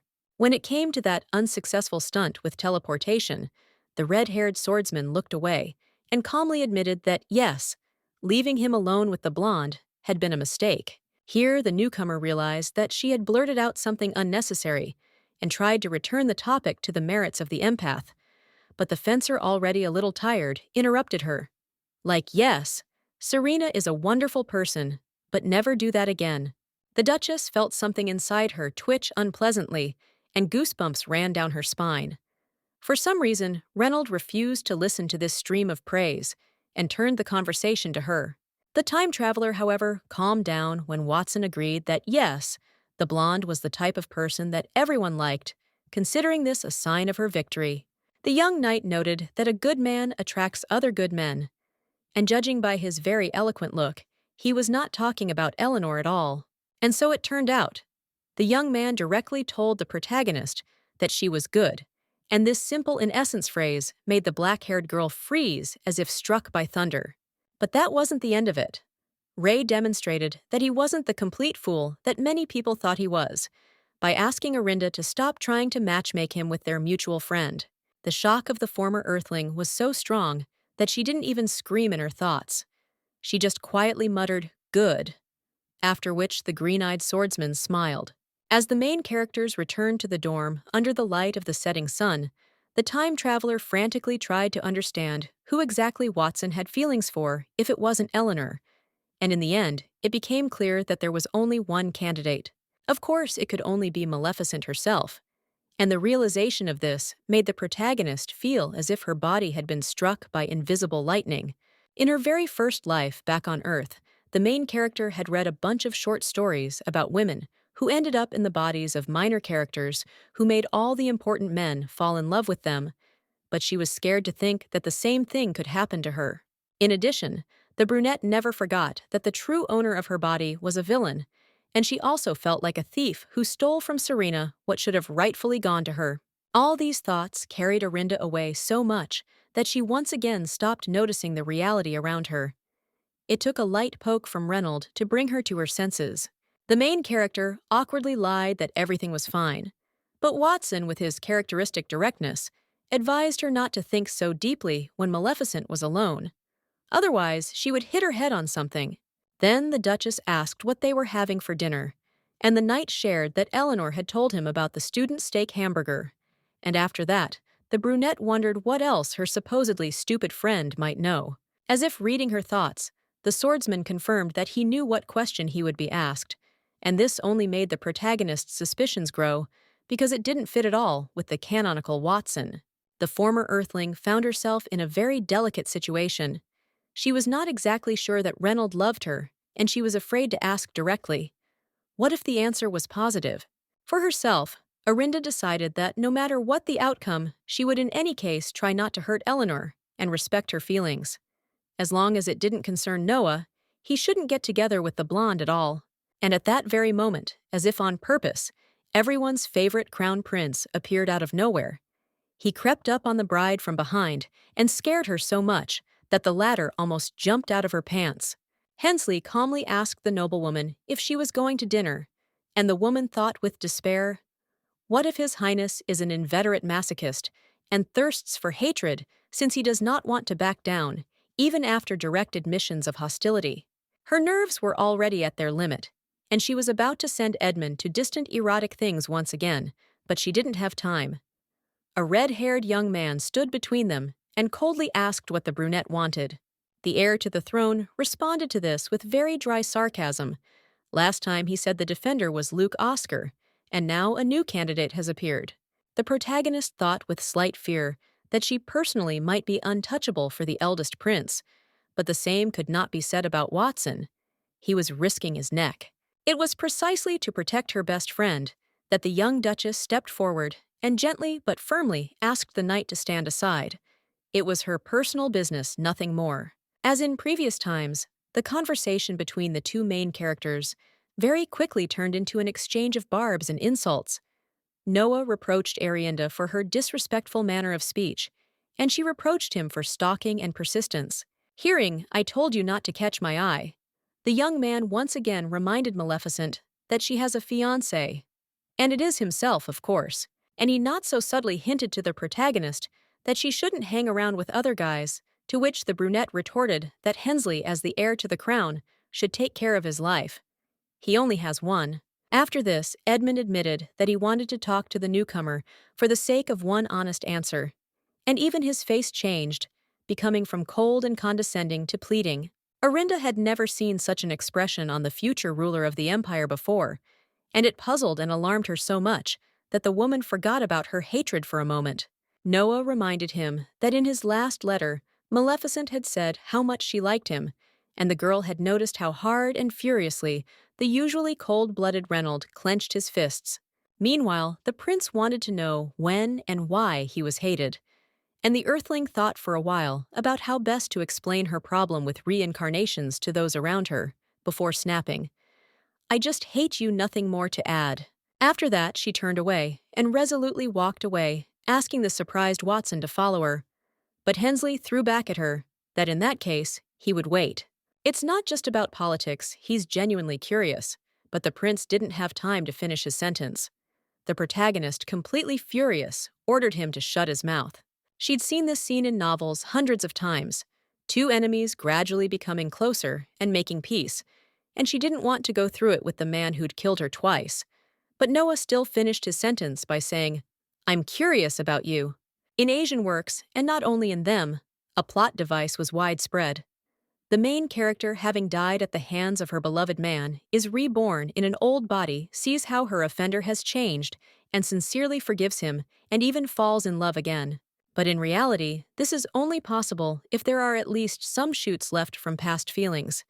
And nothing like that has ever happened between the main characters of this work. Noah killed Orinda twice, sending her to the chopping block, and the second time happened absolutely undeservedly and without reason. And you still want the girl to be the first to put an end to the feud, to forgive her former tormentor? No, because Heal Me Lady is no longer a book for the protagonist, but real life. And reality is not at all the same as a silly romantic novel. No matter how attractive and rich Hensley was, after what he had gone through, he only caused Maleficent disgust, fear, and hatred. She did not even want to be near him, let alone resume the relationship. After all, this man was a real sociopath. He even openly threatened to kill the time traveler in this life, and probably would have done so if Luke had not provided her with protection. Yes, he didn't remember the previous timelines, and technically, he really didn't do anything serious to this last Arianda. But that didn't change the fact that at heart, Edmund remained a ruthless killer. Overwhelmed with emotion, the brunette herself did not notice at what point she began to whisper insults, but Noah clearly heard them, because he stared at the bride with an even more stunned look. In the end, the young aristocrat managed to pull herself together and even calmly asked if Hensley had gone crazy. But the young man only asked why she decided so. The brunette continued to think that the reason for their discord was that old threat to execute Maleficent, but he believed that he was within his rights. After all, it was the woman who first threw him a humiliating insult that the prince could not and should not endure. In addition, as already mentioned, no one except the protagonist had any idea about the existence of the previous timelines, so from Hensley's point of view, his fiancée, with whom he had a normal relationship at some point, simply began to hate him, terribly humiliate and insult him, and for no reason. Looking at Orinda with a bit of regret, the crown prince tried to find out what was the reason for this feud. Refusal to break off the engagement or ignoring it? The problem was that the emperor's son looked at these things very differently than a modern girl from Earth. He really didn't think that using his wife as a useful bargaining chip was something bad.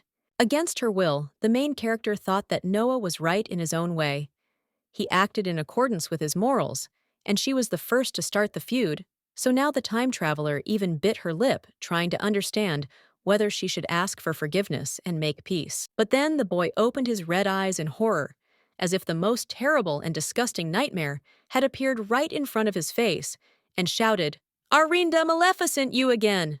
The protagonist didn't know it yet, but in fact her hair began to rapidly fade again. Just like when she used spells, only now she definitely wasn't trying to cast a spell. The former dugout felt like a person on the verge of fainting. She was overcome by intense heat and sweat, her chest became tight, and the air was rapidly leaving her lungs, leaving a feeling of suffocation. That's how badly Noah's close and long presence affected her. Her consciousness and subconscious screamed in unison, begging her to run away, and even Luke, sensing something was wrong, dropped everything and teleported to his friend. The gray-haired wizard gently took the main character by the hand and carried her to a completely different place, where with the utmost care, he sat her down on a bench, asking along the way if she had eaten anything. Without waiting for an answer, Oscar asked the brunette to wait a little, and again disappeared in a magical glow. After him, there remained only sparks reminiscent of fireflies. The teenager returned just seconds later, handing Maleficent a bag of food. And when she asked how Luke knew her location in the first place, the mage explained that the mana in Arienda's body had a unique pattern. The young trickster's talent was so impressive that he felt the energy of witchcraft throughout the vast territory of the academy, and even a little beyond its borders. Realizing this, the protagonist asked with slight excitement whether the sorcerer knew about her situation. As it turned out, no. The boy had no idea that the girl had met Hensley once again and was experiencing extreme stress. Because of it, he simply felt her desperate, incomparable desire to run away.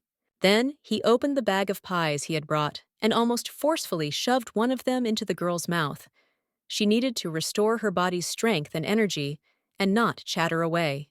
While the brunette obediently chewed, he nevertheless deigned to answer the unspoken question. Sorcerers lose control over their powers if their stress goes beyond all limits, and does Arinda herself know what state she was in 5 minutes ago?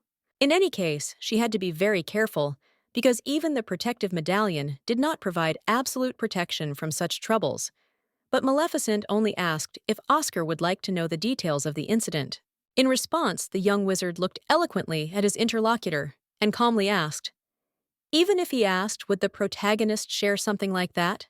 Stuttering and feeling those same goosebumps running through her body again, the Duchess asked if Luke knew that she hated the Crown Prince, and in doing so, she almost accidentally called him Noah.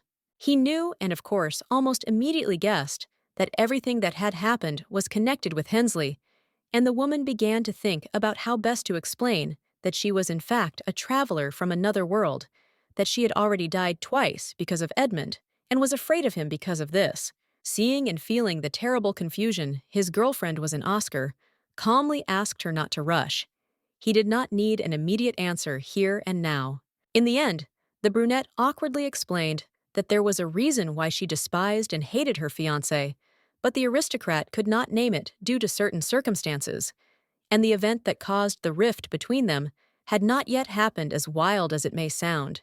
The prince himself adds fuel to the fire. He pursues her claims that he has changed demands, explanations, but the former earthling cannot give them, and Noah's very presence is incredibly disgusting to her. When Luke quietly asked, "And?"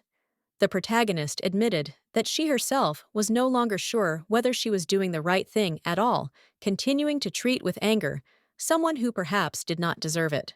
Maleficent honestly didn't know if she should stop hating a guy who hadn't done anything to her yet. And Oscar clarified that if other people knew the reason for the feud, would they agree that Hensley was the last scumbag? Arinda agreed that yes, and then the young sorcerer asked another more concise and simple question. If everything is like this, then why does the woman doubt it all? She made it clear from the very beginning that her ex-fiancé only evoked negative emotions in her, but the brunette continued to pester her. So why does the protagonist feel guilty in front of him? The main character thought about it and realized that her friend was completely right. Edmund was rotten to the core. In his past life, he killed her not even for bullying Serena, but simply because he was bored with her. Luke smiled encouragingly at the girl and advised her to just do what she wanted. Even if the Duchess broke some rules, he would continue to support her. The time traveler looked at her interlocutor with a look full of fear and confusion. She clearly wanted to, but at the same time, some internal prohibitions were getting in the way. Oscar might have seemed like an empty-headed buffoon, but he was actually a man wise beyond his years. And so he wisely advised choosing one position, since tossing from side to side would only cause more suffering. The former Earthling stared desperately at the ceiling and thought about what her heart really wanted, what she would really like for herself. After some thought, Arinda decided that she would no longer pretend, and even if those around her saw her as a complete scoundrel and selfish person, then that was their problem. The inspired Maleficent didn't even have time to thank the young sorcerer when he already more angrily gave her another instruction. Let her just ignore unpleasant people. There was no point in talking to them, only extra stress. Having thought about it, the newcomer realized that Luke was completely right in this regard as well. After all, she listened attentively to Hensley every time he approached. But why, for what purpose? Seeing that his words had hit the right spot, the young wizard smiled happily and gently patted the protagonist on the head, thereby showing that he was proud of her. The main character smiled back a little awkwardly, but still sincerely happy for the help and support. And at the same time, she realized that it was not Oscar who needed her help. On the contrary, it was the gray-haired, crazy but wise wizard who became her support, and she sincerely thanked her friend for this, but did not miss the opportunity to tease him once again, mentioning Serena. Luke grumbled, pretended to be angry, but that was all. After that, the young people smiled tenderly at each other again, and then slowly and touchingly took each other's hands. Still holding each other's palms, Maleficent and Oscar stood up looking into each other's eyes. Not like classmates or a mentor and student, but like equals best friends. The action moved a little into the future, to the Academy's cafeteria, where the wizard and the empath watched with noticeable tension as Arinda and Reynold looked at each other. The brunette herself felt terribly awkward. Yesterday, she wanted to run away from Hensley so much that she completely forgot about her promise not to abandon Watson like that suddenly. And now that she had run away twice, leaving the young swordsman alone, she simply didn't know what to say as an apology, how to look into his eyes. It was excruciatingly difficult to speak, but continuing to just sit and remain silent was much worse, so the protagonist eventually overcame herself and directly asked the red-haired young man if he was very angry. She herself was sure that Ray was literally seething with indignation. How else to explain the fact that he looked intently at her, but said nothing and did not even eat? However, the young knight's answer genuinely puzzled Maleficent, causing her mouth to drop open in shock. In fact, he was not angry at all, as it might seem from the outside. Having regained control over her jaws and tongue, Arinda asked, why then had Watson been drilling her with his green eyes for so long, as if he wanted to burn a hole? The boy rubbed his face awkwardly, searching for the best words to explain, but eventually realized that he couldn't do it, and simply apologized for causing discomfort. Looking down and trying not to notice the presence of Luke and Serena nearby, Reynold quietly admitted that all this time he was angry not at the Duchess, but at himself. He was present at that quarrel, which means he should have acted like a real man, take the protagonist away, and preferably also give Hensley a punch in the nose. But Arinda sternly reminded him that we were talking about the Emperor's eldest son. An attempt to attack such an important person would have resulted in the execution of anyone who was not a sorcerer of the tower. And the young warrior could not help but understand this, especially since he himself was a commoner. On the other hand, he could simply not know who Edmund was. Watson, at their first meeting, did not even understand that the main character came from the Maleficent family, although the entire empire knew that golden eyes and black hair were almost exclusively theirs. The young knight thought for a moment, rolling the newborn thought around on his tongue for a while, before calmly agreeing. Well, yes, that fop had red eyes. The protagonist almost fell out of her chair when she realized that Reynold really didn't recognize Hensley as a prince, and in horror, she ordered the guy to never conflict with the brunette again. It would cost him too much. But the fencer himself was not yet impressed by the excitement. Looking at his friend with the same calm and impenetrable face, he simply promised that next time he would be more careful. The main character clearly noticed the peculiarity of this formulation and almost lost consciousness when she realized that, contrary to all the laws of self-preservation, Watson raised his hand against one of the most important people in the Empire. Only now the teenager became a little embarrassed and tried to calm the main character, assuring her that Hensley had not hit her that hard and had not caused any serious damage. While the former Earthling was mentally screaming in horror, Oscar was laughing and praising Reynold for doing something useful after all, and Serena was staring at them with wide eyes. Unable to bear it, the time traveler raised her head and in a very stern, cold voice ordered Luke to shut up. And it was as if all the lights in the room went out, it became so gloomy. Having shut up the gray-haired joker, the brunette turned back to the fencer with a desperate face and asked if he even understood what he had done, who he had hit. Watson made it clear that he understood, but didn't care. So even Eleanor couldn't resist gently reminding him that the Duchess was simply afraid of the consequences for her friends. Maleficent fervently confirmed that everything was so, but Noah was also a vindictive, vengeful dog, with a disgusting character from which nothing good could come in principle. The protagonist was again stuck like a jammed gramophone. She kept telling Serena for a long time what a scoundrel Hensley was, until the blonde pinched her cheek again and reminded her that we were talking about something else. Having come to her senses, the former Earthling now looked seriously at Reynold and reminded him that he was a future knight, he could not use violence thoughtlessly, and an attack on the ruler's eldest offspring would in any case cause a lot of serious problems. Hearing this, Luke asked with a mocking smile what was wrong. He liked it, and he was always ready to erase Noah's memory so that Watson could continue to beat him.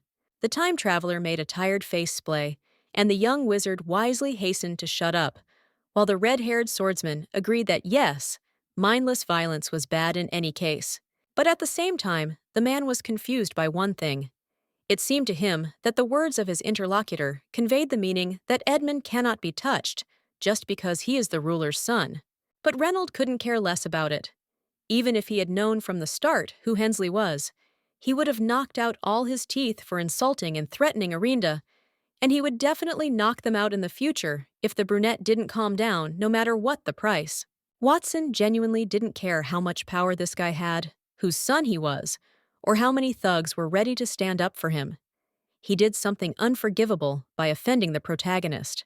Someone else would have been taken aback or simply delighted by this, but Maleficent knew full well how dangerous such behavior was, and was now trying to think of what to say and do so that her friends would not be at risk. After a few seconds of intense brain work, the young aristocrat finally slowly thanked her friend for his help, but she wanted to warn him about something. She had to crush Edmund herself without any help from anyone. And at the same time, for the first time in a long time, she looked Watson straight in the eye with determination. Readers were not shown the reactions of the other characters. Instead, the action immediately moved forward. The main characters were sitting in the library under a protective barrier to keep strangers out and doing their homework. The guys, meanwhile, were fooling around. Oscar was fooling around. Watson was looking at the brunette like a lovesick calf. And even the impenetrable Eleanor was eventually angered by this. The Duchess and the swordsman instantly stared at their textbooks, but Luke, on the contrary, only began to whistle some song even louder. He didn't give a damn about Serena's indignation. The blonde stared fiercely at the young wizard, as if she was trying to burn a hole in him, but to the gray-haired sorcerer, even this was like a drop in the bucket. Unable to withstand the terrible pressure from the usually gentle girl, Arinda decided to put Oscar in his place herself, angrily ordering him to immediately stop twiddling his thumbs. But even this had no effect on the teenager. Lazily staring at the ceiling, he replied that he did not need training, and the aristocrat, now confused, said that he needed to do something useful. Without turning his head, the young man with silver hair and eyes asked, "Who, in Maleficent's opinion, put up the protective barrier that prevented the crowd of freeloaders from bombarding her with demands?" But the brunette replied with a grin that it was a trifle. After all, she herself could have put up protection from applicants, and no worse than the lazy tricksters. This really got to the guy. He immediately tensed up, looked at his interlocutor, and added that such shields were only available to sorcerers who had been trained in the tower. Then the protagonist demanded that she be shown the spell formula. Oscar had promised to teach something that was only available to his brothers in the order, so let him do it. Arinda promised that she would only look for 10 seconds, And the more experienced wizard, believing that the heroine would not have time to understand anything anyway, drew supernatural symbols in an unknown language in the air. Exactly 10 seconds later, and not a moment earlier or later, the guy hid the magic drawings, causing the girl to feel a dull irritation. But that was a small thing. She understood the most important thing. Then the aristocrat turned to her friend and menacingly asked whether he would study if he had no more classes, and Oscar immediately tensed up, feeling a bad smell. What happened next made all the main characters wide-eyed and open-mouthed, because a second, much larger force field appeared on top of the first. After all, the protagonist had a photographic memory. She never forgot anything, and in her very first life, she easily memorized entire books. Luke was genuinely shocked, but Arihinda naturally was not going to reveal one of her main secrets, and simply arrogantly replied that this was the result of her amazing talents, and Oscar should fulfill his promise and cram textbooks. The silver-haired teenager turned to Maleficent and said very seriously that now was not the time for studying. He had never seen such a gift even among the members of the tower. But the former dugout still wasn't going to reveal her trump cards, so she repeated the order. And the poor guy had no choice but to fulfill his promise. And the newcomer, unable to resist, decided to make fun of him even more. She started running behind his back, staring at the textbook, and pestering him with nagging and instructions. The young man probably wanted to tell her off with such an attitude, but the brunette, with the sweetest smile possible, added that all the small talk would only take place after classes. She then began to coo at Serena in a disgusting manner, further infuriating Oscar and not even allowing him to speak out. But eventually, she moved on to Reynold. The protagonist remembered all the educational material perfectly well, thanks to her previous incarnations, and now for the first time, she seriously thought about helping her friends by revealing what awaited them next. Watson had already failed his exams several times. Arinda announced to the group that she would write a notebook for them all, with possible exam questions, where important topics would be highlighted, and Oscar would help them get through it quickly, making sure that their hands did not hurt from writing for a long time. But the young sorcerer didn't like it at all, that he was being used like some kind of tool. And in addition, he reminded him that Maleficent had recently almost fainted from problems with mana, so she had no business playing around. With these words, the young man not only dispelled the impenetrable barrier, as if it were some kind of inflated soap bubble, but also took away the book with which the brunette was working. It was time for Luke to get his revenge, so with carefully concealed pleasure, he called the book his hostage and brushed aside any possible objections with a simple reminder of the after-school chat rule. Later, they were shown walking down an open corridor. The time traveler was boring into the magician's back with an irritated look and asking if he remembered that classes were about to start, but Oscar made it clear that he didn't care. The boy asked the Duchess directly what was more important to her, her studies or him, and the girl was taken aback by such an obvious question. She really didn't want to run around the stadium like a duck again. Then the future Archmage suggested simply erasing the memories of everyone who might express dissatisfaction. But the protagonist asked if he had gone crazy with such criminal ideas. But after this, the main character seriously thought, where is the guarantee that she herself has not had her brain cleared several times? Luke's abilities and skills more than allowed her to do something like this. Meanwhile, the wizard himself realized something else. It dawned on him that Maleficent had the ability to completely remember things in a very short time, and he asked about it directly. Moreover, he was interested not only in confirming his guess, but also in how long the newcomer had possessed this gift in general. And judging by the expression on his face, the topic was extremely serious and important. The main character reasonably asked why she should be held accountable for her intelligence, and the magician admitted that she was right in some ways, but continued to insist on his own. Returning the book to its owner, he reproached Arinda for never having told anyone about her gift before, and the girl again reasonably asked why she was obliged to do so. Luke was about to say what he would do then, but after the first words, he fell silent with a depressed look. For some reason, this topic filled the usually restless trickster with melancholy. After a few seconds of silence, he said in a strange voice, "It's even more fun this way." And Maleficent recoiled, unable to believe what she had just heard. Oscar continued to insist that they were study partners and had to trust each other, tell each other all the important things, and Arinda could not accept the fact that they continued to see her as some kind of clown. These were no longer the usual friendly skirmishes. The protagonist seriously shouted at Luke that she was not born to make him laugh. The discouraged young man wanted to explain, but the newcomer was too angry to continue communicating with him, and so he quickly took his leave citing lessons. But the teenager had other plans. He grabbed the former dugout by the hand, and she irritably threw over her shoulder that she didn't have time to chat. Any more excuses could be heard during recess.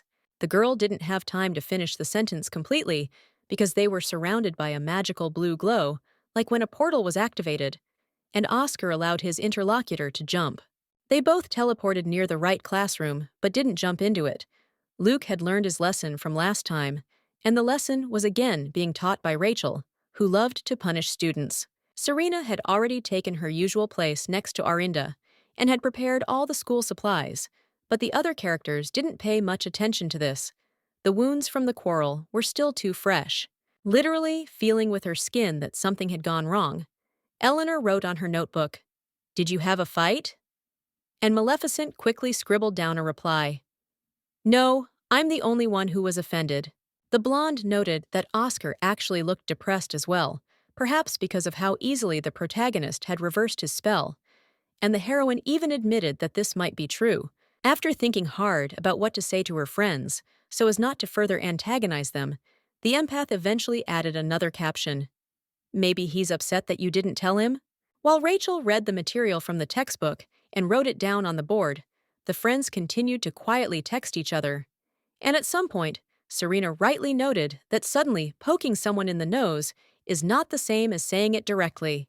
In her defense, the Duchess wrote that Oscar continued to see her as a joke, and Eleanor, after a moment's hesitation, wrote with a tender smile, "We love you much more than you think." For all his knowledge and some wisdom, Luke was still a child at heart, and it was very difficult for him to show his true feelings, and Arinda, not wanting to give in thought that he still did not excuse him. Her aura of resentment and bitterness became almost tangible. So much so that the empath who reads the emotions of those around her widened her eyes in fear and excitement and began to sweat. Before the tide of negativity turned into a real ocean, the blonde very quickly wrote that there was no need to be offended anyway, and the wizard, yes, made a mistake, of course. Here, Maleficent got a crumpled piece of paper. It contained a message from Oscar himself, inviting the heroine to classes on studying the magic of the tower, and to the remark that he had not had time for this, before the guy calmly wrote that he did not consider the protagonist ready for this. The action shifts to the main character's lunchtime. The fencing lessons have already taken place, and Serena even noted that the newcomer is now much more cheerful after them, especially in comparison with herself at the beginning. The young aristocrat was genuinely pleased by this. She herself noticed that now her body begins to ache if she does not do physical exercise for a long time, and not the other way around. Reynold, who was present, wanted to say something about the intensity of the training, and Arinda took her words back in horror. She guessed what he was getting at and did not want to feel like a victim of torture again. The red-haired young man looked at the Duchess with a slight smile, indicated only by his lips, and the girl, feeling how quickly her heart was beating, interpreted it as unspoken support. But Luke wouldn't be himself if he kept quiet. Looking at Watson with slight contempt, he said that there would be no intensive training with the sword, because now Maleficent was diving headlong into magic. The young knight responded indifferently, "I understand," and continued eating as if nothing had happened, so the young sorcerer could not resist, and asked directly, was he really just going to ignore everything? The man calmly explained that it didn't matter what the protagonist would focus on blade training or spells. It would be part of her training anyway. Therefore, Reynold didn't care whether Arinda would be more of a sorceress or a warrior. The main thing was that she would become better. And after that, Watson smiled warmly at the former Earthling. The girl noted that the knight was really going to charm her, feeling her face burning with fire, and Serena meanwhile clarified whether she really wanted to go to charms classes again after physical training. The young aristocrat assured her friend that everything would be fine, that they would have time to do their homework together. and she preferred not to mention that studying in her previous life had been much more difficult. She reassured Eleanor once again that she was enjoying their time together, and the empath, smiling broadly, admitted that she shared those emotions. She also politely but firmly pushed away the plate of salad that Maleficent had been furtively tossing all this time, repeating that she was not going to accept someone else's food. Hearing that the girls were going to retire to Serena's room to study their books and do their homework together, Oscar excitedly asked if he could join them. Arinda asked irritably if Luke wanted to move into the girls' wing of the dorm, and the guy explained that he simply couldn't accept the idea of such a promising student studying on her own, not to mention the time Noah stalked her room. Another skirmish broke out between them, into which Watson was also dragged. And although the fencer tried to assure her that he did not need it, the blonde reasonably reminded him that Reynold risked failing his exams. Here the young magician took the floor again. He assured that he did not think that there were no alternatives, but he had such a fiery, mocking look that the protagonist immediately remembered the ball at which her friend danced with Hensley in a dress. Feeling like clouds were gathering overhead, Arinda admitted with a stony face that she was feeling a little uneasy, and Serena confirmed that she felt the same. After this, a short time skip occurs. It is shown how the girls, now in their night pajamas, look in surprise at something ahead, and Maleficent is also trying to understand how Watson agreed to this. Their shock was easy to understand because the young trickster had disguised himself and Reynold as young women, so carefully that their own mothers would not have recognized them as men. The real girls felt a monstrous mixture of awkwardness and despair, as if they were victims of an overly drawn-out farce, and Oscar, not wanting to calm down, even offered them to touch his new breasts in order to make sure they were real. Deciding that Luke had finally lost his mind, the brunette and blonde slammed the door without further ado, with such force that the sound must have been heard throughout the entire dorm. The sorcerer, deeply offended, pounded on the gates, demanding that they be opened. And when Arinda asked Eleanor if it was worth doing, the dead-faced empath admitted that their efforts were admirable. After some thought, Maleficent opened the door, but demanded that the guys immediately return to their true form if there was no one outside. The main character would die of shame if such transgenders crossed her threshold. Luke narrowed his eyes in displeasure and clarified that she didn't like it. It was a surprise, but he still cast the spell, making himself and Reynold men again. The former dugout instantly dragged them into the room and slammed the doors again, with a disgusting feeling that if anyone found out about this, they would all be corpses. Sincerely embarrassed, the guys asked if everything was really that bad. After all, they wanted to amuse their friends a little. And when Eleanor, still not having recovered from the shock, reminded them that they had gathered for study, the wizard frivolously reminded them that there was a time for work and a time for fun. As expected, the lessons were a failure. Oscar very quickly began to whine that he hadn't turned into a woman, for this causing Arinda to grind her teeth in irritation and suggest that she leave. The gray-haired teenager asked in horror how his partner could be so heartless, and Maleficent retorted that she had picked him up off the street, imagining the guy as a stray kitten. In an attempt to find support and justice, the young sorcerer asked Reynold whether he thought the protagonist was being overly categorical, but the redhead chose to remain silent. As it turned out, a few seconds later, it wasn't that Watson had decided to distance himself from Luke's jokes once again. He had simply fallen asleep and even collapsed face down on the table. The main characters began to decide what to do. Serena asked to transfer the knight to her bed, and to the offer to simply teleport him to the men's room, she reasonably noted that he would be scared waking up in the wrong environment. The wizard began to mutter under his breath that the swordsman would be much more perplexed by waking up in someone else's bed, but he still obeyed and helped drag the red-haired guy. The previously silent protagonist noted that at such a time, Reynold usually sleeps, so his body simply obeyed the regime. And Oscar sarcastically noted that at such a time, he continues to act up. He then asked his friends if they planned to take a break after they finished their homework, and Serena agreed hesitantly, so Arienda patted her on the back, gently praising her for her kindness. Luke was incredibly delighted and vowed to immediately put an end to that is, his studies. He even demanded that women ask him questions so that he could explain the material. Maleficent almost couldn't believe her ears. The magician who boasted about how he hated fuss and worries was taking on her responsibilities, but the young man only nodded as if to say, "Yes, go and rest already." Still confused, the main character sat down on the bed next to Watson and admired his sleeping but handsome face. She even thought that he would make a wonderful analog of Sleeping Beauty. Unable to resist, she decided to have a little fun. With the utmost care, she took Reynolds' upper limbs and moved them so that they were crossed over his chest, as is usually depicted on that very fairy tale princess. The swordsman had never let her get so close before.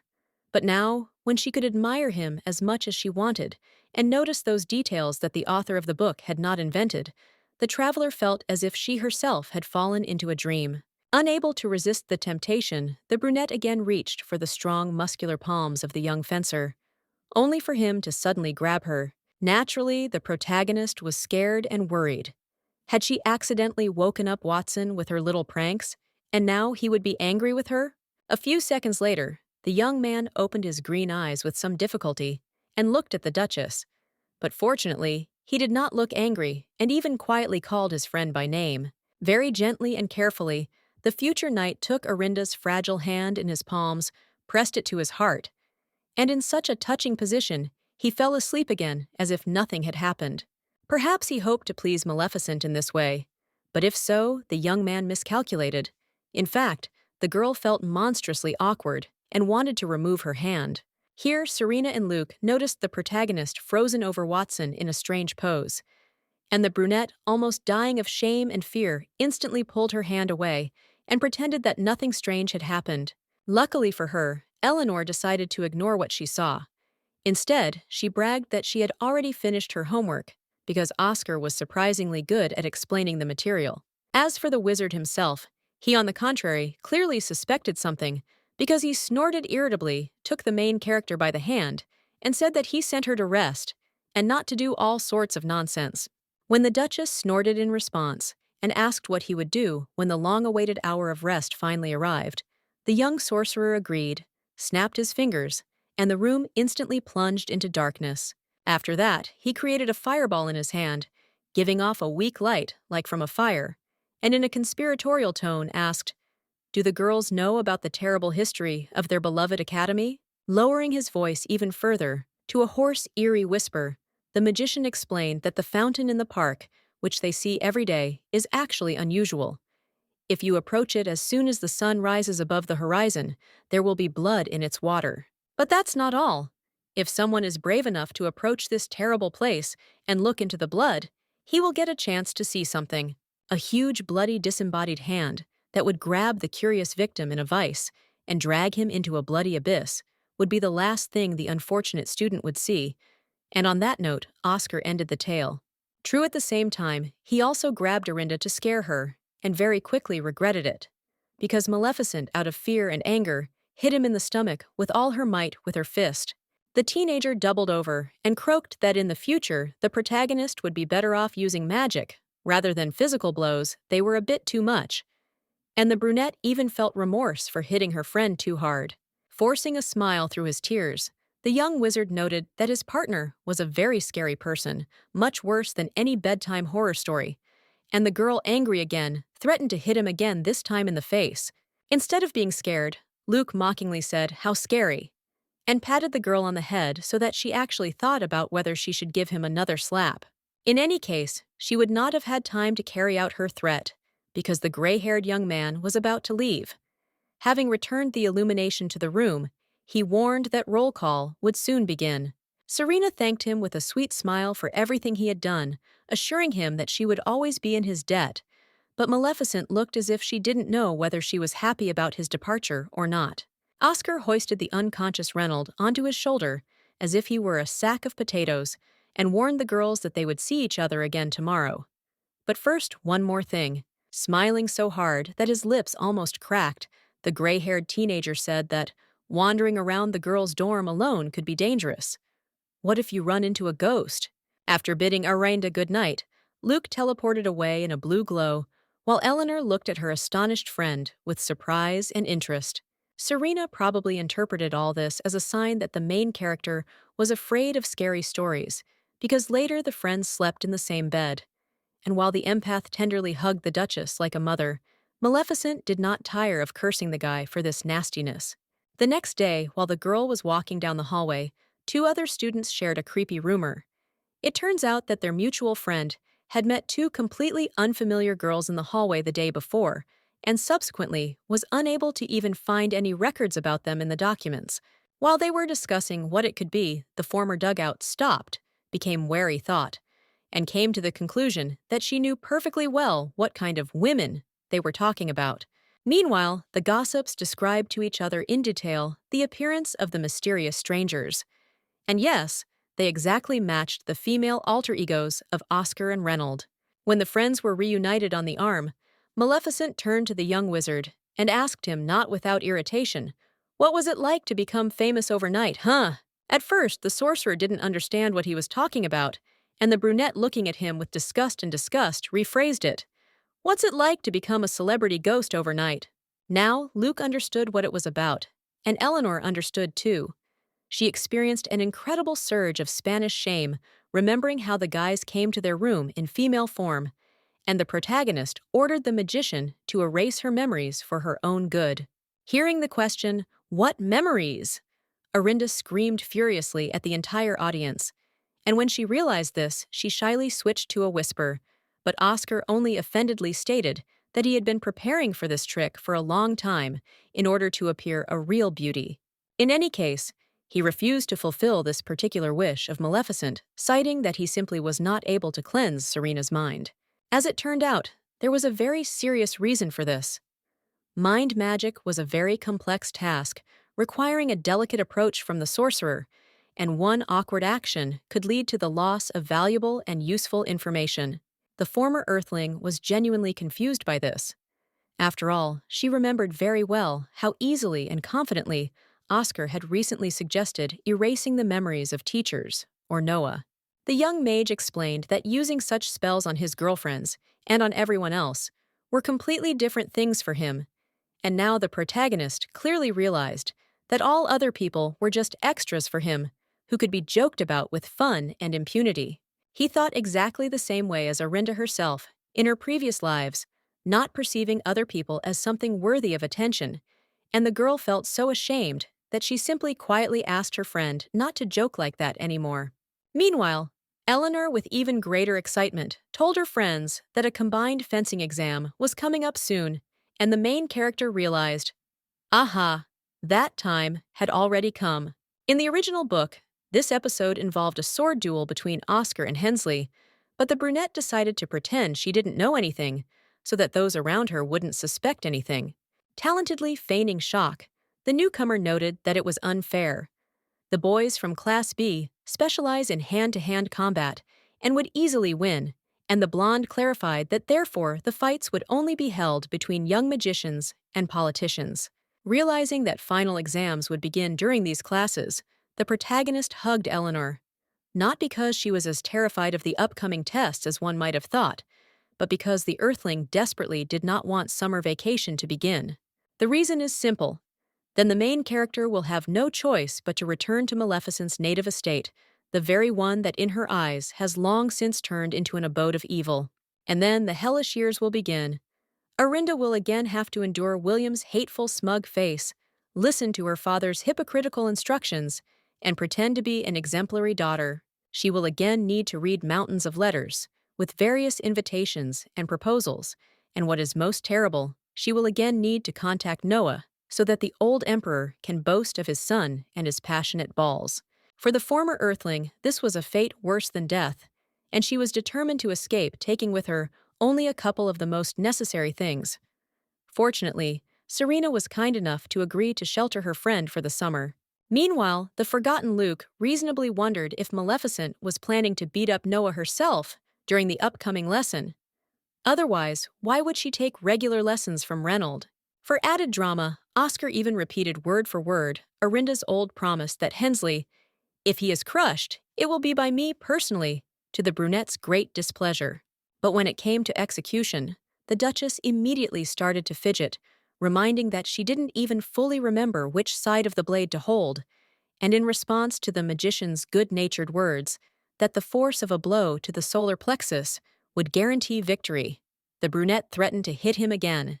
Even the argument about photographic memory didn't work, because as the time traveler rightly noted, there was a difference between ordinary information and movements that had to be honed by the body to perfection. But Eleanor simply advised that he study with Watson more often and more diligently. She had suffered a lot because of this cold, cruel prince. And Serena, no matter how good-natured she was, wanted Maleficent to take revenge on him once and for all by beating him up in front of all the other students. After thinking it over carefully, the protagonist admitted that it made sense. She herself really wanted to break the nose of this arrogant, cruel idiot, and she couldn't think of a better way to release the stress from the murders in past lives. Just one thought about this was enough for the main character to finally cast aside her doubts and become inflamed with a thirst for victory, so that searching for Reynolds for additional lessons became only a matter of time. With Watson as expected, there were no particular problems. He easily agreed so that the girl could realize her dream and take revenge on her hated fiancé. During the training, the former Earthling realized that she had inadvertently made the red-haired swordsman hate the prince even more than he did in the original source, which meant that it was very doubtful that he would agree to become a member of the Imperial Knightly Guard in the future. Of course, it wasn't like the protagonist was the most important thing in his life, but she still worried about how her actions would affect the fate of others. And because of this, she couldn't really concentrate until the mentor directly ordered her to stop thinking too much. As would be the case in real life, the novice swordswoman was no match for the experienced and trained swordsman. She had already received an injection in a vital point for the 15th time and felt an inexpressible despondency. Understanding perfectly well what she was thinking, Reynolds carefully wiped the sweat from Arinda's forehead and quietly advised her not to worry. It wasn't that she was untalented, but simply that new skills weren't mastered with half a kick. When Watson openly admitted that he did not know whether Maleficent would be able to acquire sufficient skill in a week, she grimaced sarcastically, "Like you can't even console me with some empty formality." And then the red-haired knight sternly reminded that you should not carelessly throw around words that you yourself are not sure of. The main character took this as a hint that she had no chance and became completely despondent. So the worried mentor quickly assured his protégé that at least she was learning quickly. The brunette only pouted capriciously in response, as if Reynolds had first frozen her out with his merciless cold words, and now look how he was trying to calm and comfort her. Luckily, he didn't have Serena's gift for reading the emotions of others, so he warmly assured his friend that she already had impressive stamina, which was very useful for a fighter. For a moment, Arinda remembered how this same warrior lay on the bed and looked at her touchingly, and this embarrassed Maleficent so much that she quickly turned away. Only Watson clearly took this gesture as a symbol of something wrong, because on the contrary, he tried to catch the protagonist's eye again with a worried look and ask her something. The atmosphere around changed very abruptly and noticeably. One might have thought that some invisible mischievous Cupid had flown nearby and decided to shower mortals with a whole hail of his fatal arrows. Some part of the main character's mind, the one responsible for logic and balanced decisions, was now screaming, "Don't give hope, don't close the distance, don't try to play with your own and other people's feelings." To ease her conscience, the girl reminded him that nothing terrible was going to happen now anyway. Her friend couldn't think about anything except classes and revenge, so she calmly turned away, pretending that everything was fine. To turn it into a joke, she suggested that Reynolds should later duel Luke. And the wizard who was watching the class with Serena shouted from afar, was he allowed to use magic? Watson was genuinely surprised, not even by this, but by the fact that Oscar was in principle capable of wielding a blade. But the protagonist reassured him, adding that the sorcerer was probably a mediocre warrior. The novel mentioned that the magician and the prince were equal in strength, so Maleficent wanted to know in advance what to expect from Noah, and she was interested in remembering Reynolds' techniques.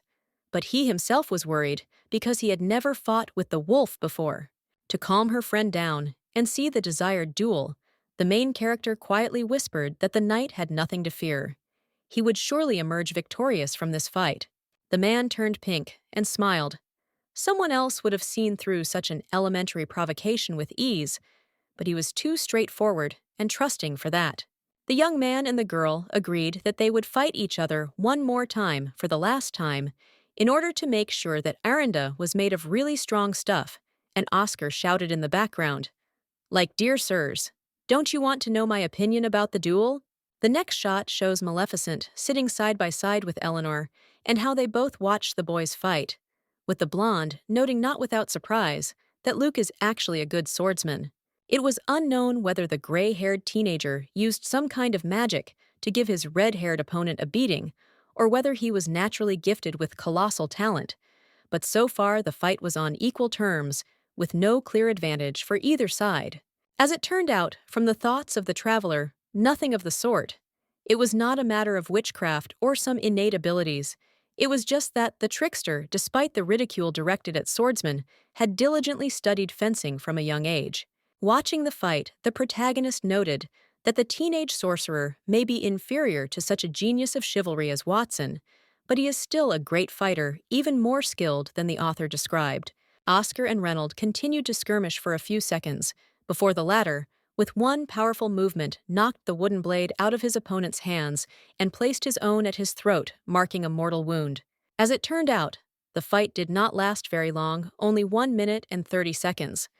And the offended Luke stated in his defense that he would have definitely won if he had cast a spell, and that he was not weak, but that his opponent was abnormal. The newcomer patted him mockingly, and with feigned concern assured him that yes, he was a good boy and didn't have to jump up, and in general, it would be better to go get a bite to eat now. The guy warned that he would go out for a drink, teleported away, but returned just a few seconds later, with a wet head and clothes, since he also splashed himself with water from the fountain.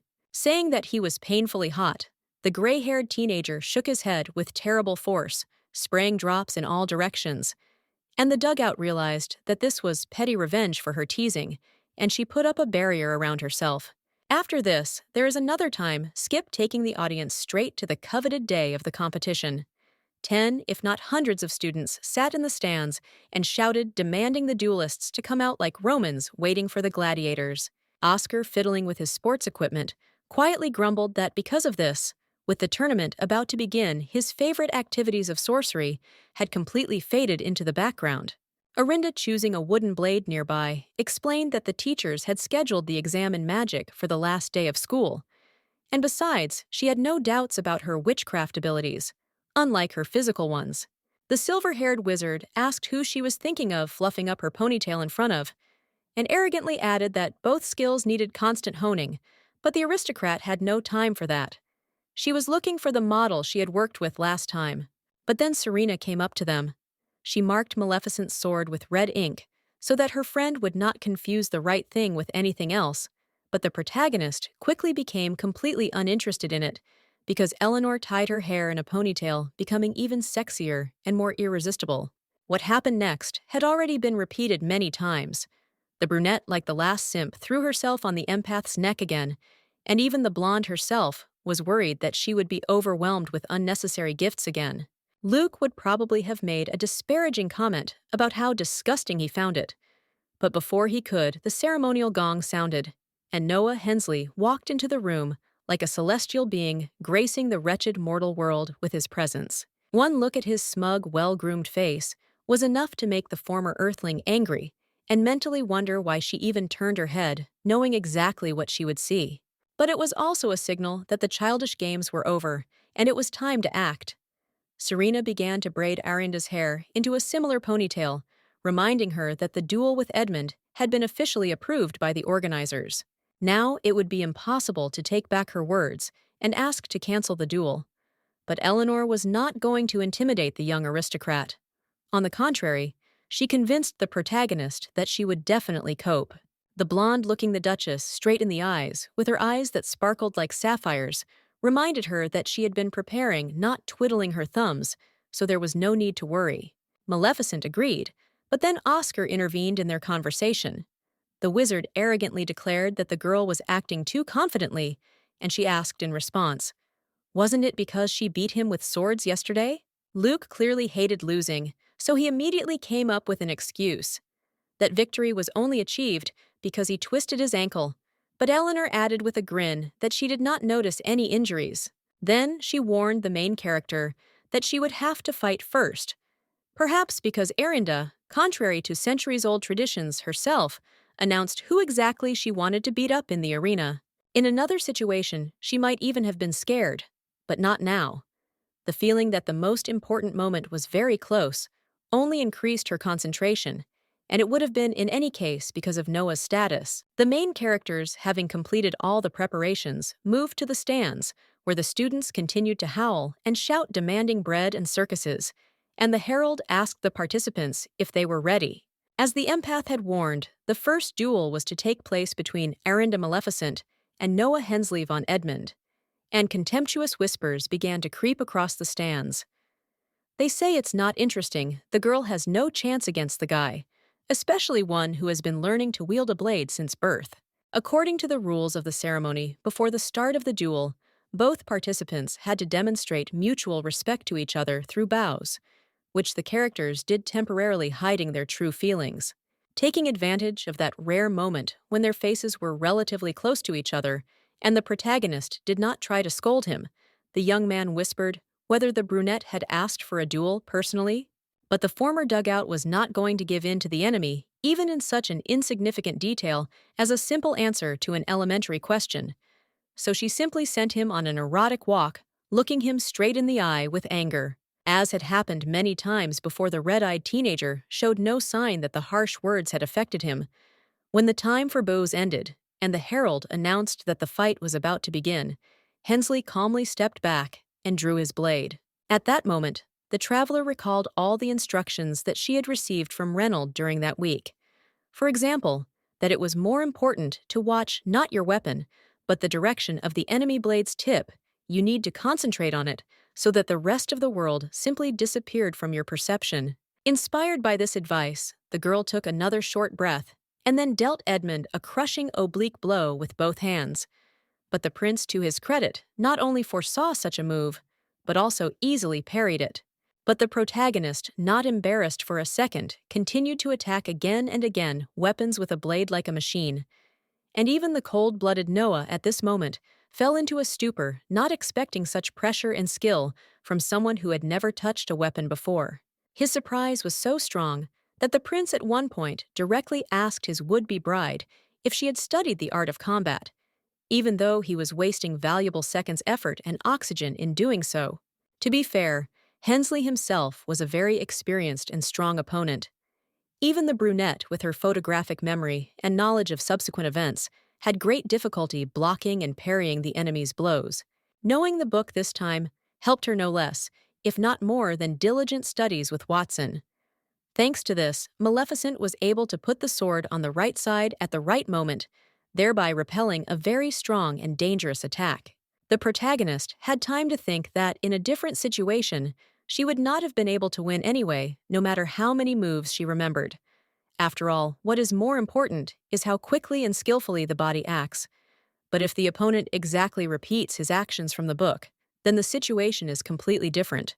Arinda even allowed herself to mock the prince, noting that he had time to wag his tongue, and then raised her leg back, exactly as Oscar did during a similar duel in the original source.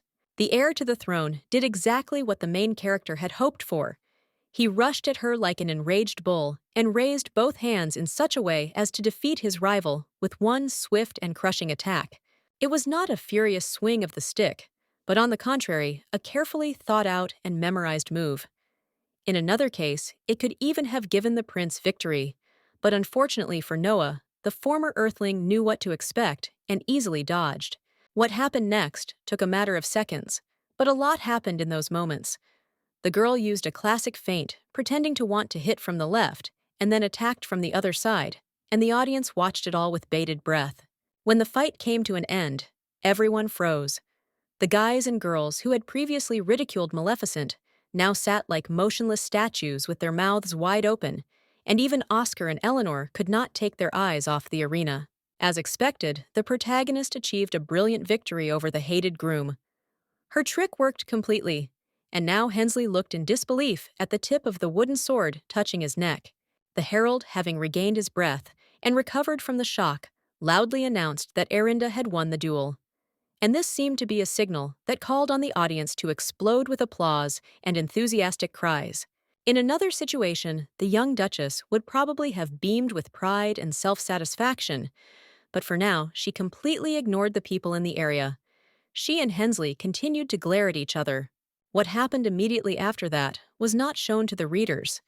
Instead, there was another short time skip showing how the students crowded around the classroom where Maleficent was studying, and Oscar annoyedly told her, "If I had known that this would happen, I would not have supported it." He was simply annoyed by the crowds of fans following their group after the protagonist's victory, and she quietly muttered that the fans would be more useful if they teased that idiot. But Eleanor gently chided her for being unethical. This could not spoil the malicious joy of the former Earthling, and she, with a smile literally savoring it, repeated the fact that Hensley the prince she hated was now disgraced before the entire academy. Then Watson approached his friends, and the main character happily greeted him. And the young man himself also looked much happier, not embarrassed to show those around him, albeit a very slight smile. As detached as he was, Reynold had heard about what had happened on the dueling ground, but the swordsman simply wanted to hear the news from the young Duchess herself. Naturally, Maleficent confirmed everything and hastened to thank her mentor, but the red-haired boy calmly replied that it was not worth it. The newcomer earned her victory completely on her own, and when Watson asked with some awkwardness whether Arinda felt better, she happily confirmed that yes, she had. She had unleashed all her negativity on Edmund, like an ocean terrorizing the coast with huge waves. The teenager replied with a smile that he was very glad to hear this, and at that moment, some kind of supernatural warmth mixed with pleasure seemed to emanate from him. But the brunette was not so much pleased as worried by this. She still did not want to make guys fall in love with her, and besides, she was panicky, afraid of a negative reaction from her beloved Serena. On the other hand, if she just starts avoiding Reynold without explanation, it will be even more awkward and suspicious. So you need to find a middle ground, behave as naturally as possible. But that's all. Then the bell rang, warning of the start of classes, and Watson hurried to say goodbye. As he walked through the crowd of newly formed fans, the former dugout awkwardly waved after him, thinking that the relationship was simply not for her. The next day, when the main characters were walking down the hallway, and Arianda asked what they were having for lunch, the empath answered that it would be pasta with shrimp lemon and baguette. The fencer added turkey with vegetables, and the wizard, his incomparable love. The protagonist replied with a tired face that she didn't really want to eat it, and would prefer to refuse to, which Oscar, with theatrical dramatics, replied that the brunette had wounded him to the very heart. As it turned out, Luke fell asleep in class, and the time traveler mentioned this, ridiculing the guy's statement that he always makes every effort. But the sorcerer not only did not take offense, but also said that Maleficent should have understood why he suddenly started snoring. While these two were talking, the other students continued to go about their business. Some were diligently cramming the upcoming material, some were talking to others, the standard routine of any educational institution. Looking at all this, Arinda suddenly realized what exactly had happened, and the gray-haired boy didn't even try to deny that he had rewritten other people's memories. He portrayed it as his typical joke. Now, all the students, young and old, will think that the protagonist has always been a great warrior, thanks to which she defeated Prince Noah on the final exam. And as a result, no more annoying admirers and hangers-on. It later turned out that Oscar had gone even further, even encroaching on the teacher's memories. Only his own mind, as well as the brains of Maleficent and Hensley, remained in its original form. But then the young man planned to dispel the spell. After all, he could not correct the minds of the rest of the world. But even so, the main character was incredibly impressed. Her friend, who almost always behaved like some kind of harmless prankster, and Joker changed the memory of hundreds, if not thousands of people, and spoke about it with offensive casualness. But Luke continued to pretend that he hadn't done anything significant. It was natural that they were all annoyed by a crowd of strangers, and Arinda felt real fear, even calling the guy crazy in her thoughts. Of course, the protagonist couldn't help but admit that the lack of annoying attention was cool, but she couldn't resist asking directly if the young archmage could use his abilities like this. After all, it was on the very edge of the law. But then, clearly realizing that this approach wouldn't work with the trickster, She rolled her eyes wearily and rephrased it. Why would the future head of the tower do something like this for her? Here, Serena intervened in the conversation. Grabbing the young Duchess by the hand, she almost desperately recalled her words about, "We love you more than you can imagine," and assured that if she or Watson had such powers, they would have cleared the minds of all the people of the Academy in the same way. Eleanor then thought that perhaps she was putting too much importance on their ordinary teenage friendship and asked Maleficent directly if this was true from her own point of view. The protagonist once again thought what a stupid idiot she was.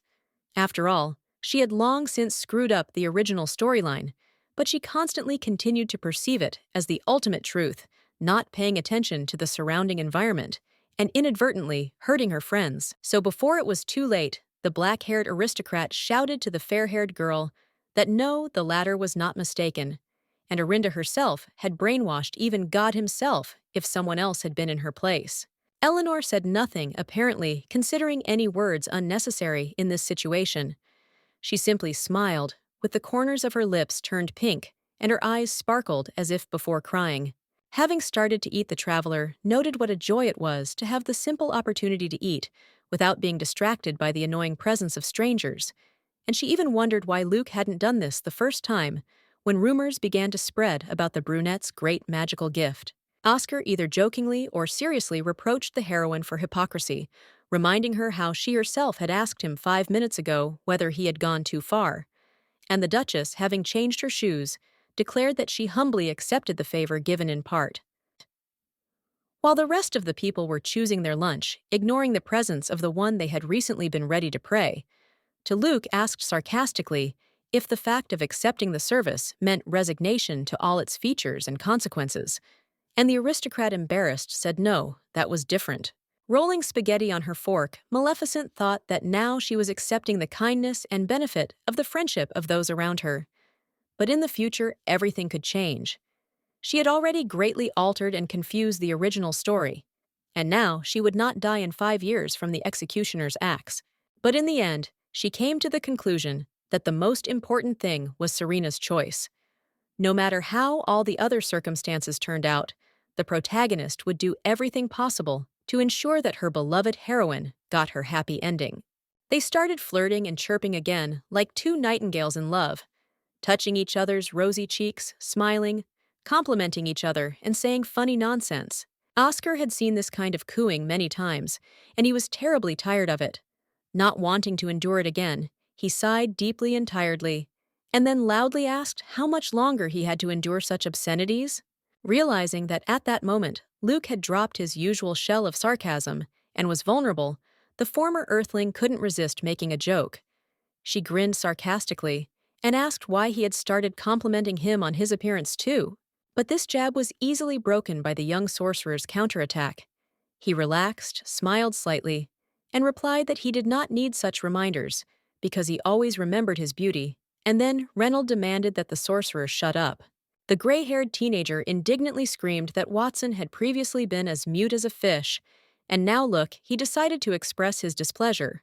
But the swordsman coldly retorted that it was better to keep his mouth shut. If he was going to talk nonsense, it was more beneficial for everyone. After this, the swordsman began to completely ignore Oscar, much to his disappointment, and focused on Maleficent.